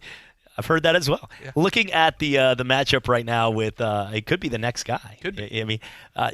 Remember what Ryan Mallett? There's been a lot of next guys. Jimmy Garoppolo really was the next guy, though. And I don't blame Garoppolo for a second. And I don't blame the Patriots either. That was just one of those those that he's an Eastern Illinois guy, so you're taking a chance, which it's not like I think he was a third rounder. You're not going out in like a huge limb. Like you usually get third rounders. A lot of them end up being special teams. Some make the roster, but not all third rounders are like going to be your stars. So you get him, and then he turns out to be really good, and you're like, well, crap. Now we obviously are not going to use him. He has to sit here, and then he comes in those 3 games, and he wins all 3, and you're like, well, crap, now we've shown the public he's really good, and San Francisco gets him. That's one thing I disagree, though. Everybody makes it where San Fran, I've heard, first off, he's on our network, so I'll try to be kind. He makes a lot more money than I do. Actually, most at ESPN now, but Stephen A. was like, Jimmy Garoppolo is actually holding them back, and that's so not true, though, if you're watching San Fran. To me, I do know that they've got a legit team all around. Mm-hmm. But this is the thing, when you have a really good team, you don't always have to be the man. You still have to screw things up. I always said with A.J. McCarron and Greg McElroy, A.J. McCarron and Greg McElroy won national titles. Yeah. Because their job was hand the ball don't off screw things up. Game manager. You make efficient throws beyond a good line when needed to good receivers, but don't screw it up. Don't throw the pick six when we take a 14-0 lead and get them right back in the game. And they never did. They were very consistent with that. But then you look at a guy like Jimmy Garoppolo, he doesn't have to be the guy that dominates a game. But when he did, I think against New Orleans though, Joe, I hope people watch that game against New Orleans because in a pivotal matchup, because every game down the stretch for San Fran, Seattle, New Orleans, and Green Bay, they were fighting for either a playoff or who was going to go to Dallas. Remember? All four of those teams were either going to go to Dallas or Philly or get a bye in the playoffs. All four were tied at, I believe it was 11-3 at one point. They were all 11-3. And the difference was Jimmy Garoppolo, he didn't do anything wow the stats. But that game against New Orleans when he needed, he carried that team. And he put up a huge number. I know you just pulled up. What did he do against New Orleans? Because it was phenomenal in that game. When he needed to be the man, he came through in a huge way. 26 of 35, 349, 4 touchdowns and a pick. Yeah, he came through huge when they needed him in that win. That's what I'm saying. I think he has that it factor. He really does. I mean, they haven't had him. They didn't need that it factor from everybody loves all these quarterbacks coming out of college like, well, he's a winner, right? Well, he's 21-5 as a starting quarterback in the National Football League. And so he's not it's not by accident because he hasn't, last year I believe he was maybe undefeated or maybe there was one loss or something like that, but the 49ers were not great last year. They weren't. Most people didn't expect. Most people expected them to have like another 3-13, 4-12 season this year. So it's not fair to say that. Well, Garoppolo's just been on great teams all the time because he hasn't been. No. But he's 21-5 as a starting quarterback. But the thing is like the Patriots or the 49ers aren't paying him top of the line money. Right? Yeah. I mean, they signed him to an extension where at the time it was like, whoa, $25 million per year. Like, that's a lot of money to pay for a franchise quarterback. But now we're talking about Patrick Mahomes pay, $40 million, and they still have Garoppolo under contract for several more years. So they're not paying him top-of-the-line money to be the guy, So he fits into what Shanahan wants to do. Probably turns the ball over a bit too much, but, he makes up for it with the intangibles that you mentioned. Yeah. So the intangibles off the field dating. Yeah, he's doing okay for himself. He's doing good. Jimmy G, he's living the Jimmy G life out there. But I will say though, if you look right now at the teams, all right, our predictions. It's Friday. Yes. All right, let's make our predictions. I realize we have about a minute left. We and for Blab, we break at 6:50, 7:15, so we have about 30 seconds for that. And then we'll come back. It's okay. It's all right. I just want to get that right for everybody. But we do have.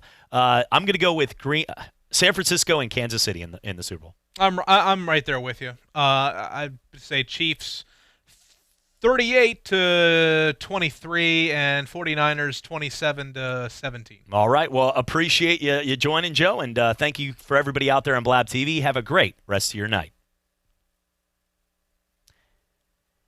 850-623-13. That's not usually how we do it. That was not the William Shatter. That's weird. That's very awkward. But no, we had to do that. Look, they were cut mid-sentence. We usually have like a when. So we're still on. So what we do is well-oiled. We had a guy call up to talk about the 14th Amendment. That's true. So we had all that today. So what we do is they break because they got to get everybody transitioned to their 7 o'clock show. That's fine. And what we do usually is then we play the bumper music out, and then and this just happened over like the last 3 days. So play the bumper music out, and then we talk like sports breaks for a couple more minutes. And yes, I realized at that point we were going. I was about to hold up a sheet like play it, but you'd have just been like, "What are you doing?" So all right. So we do have a few more now that we made our predictions on that.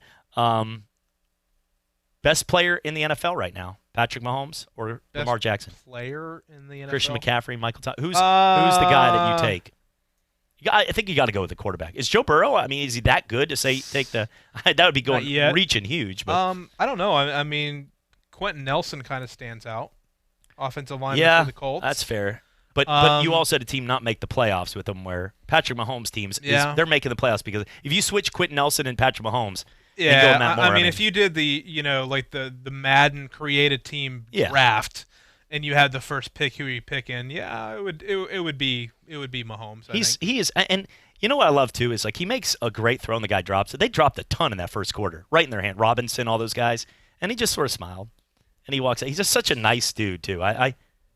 He really is. I mean, he's fun to watch. I look forward to, now that my team's out of the playoffs and we don't have to play him, I look forward to watching him. But Derrick Henry, same way. It's going to be fun. This game's going to be fun. Yeah, I mean, it could go either way, honestly. Don't mess with Mike Vrabel. Yeah. Joe enjoyed it again. Absolutely. Hey, thank you again. One more time. Have a great rest of your night for Joe Ford. So this is the real closing. This is right? the real. Oh, yeah, this is real. We're coming back in 2 minutes. No, just guys, thank you. God bless, and have a great rest of your Friday. Thanks again to all of us out there. Happy weekend. Watch some football. This is ESPN Pensacola, 1330 AM and 99.1 FM, the only local station that talks sports 24 hours a day, 7 days a week. From Gullick and Wingo to the Sports Drive with Chad Brillante. Plus talk football with Coach K at noon, Sports Call every Saturday. If you'd like to partner with us as an advertiser or a promotional partner, just give us a call at 262-6000. ESPN Pensacola, 1330 AM, 99.1 FM. WEBY, Milton, Pensacola. ESPN Radio.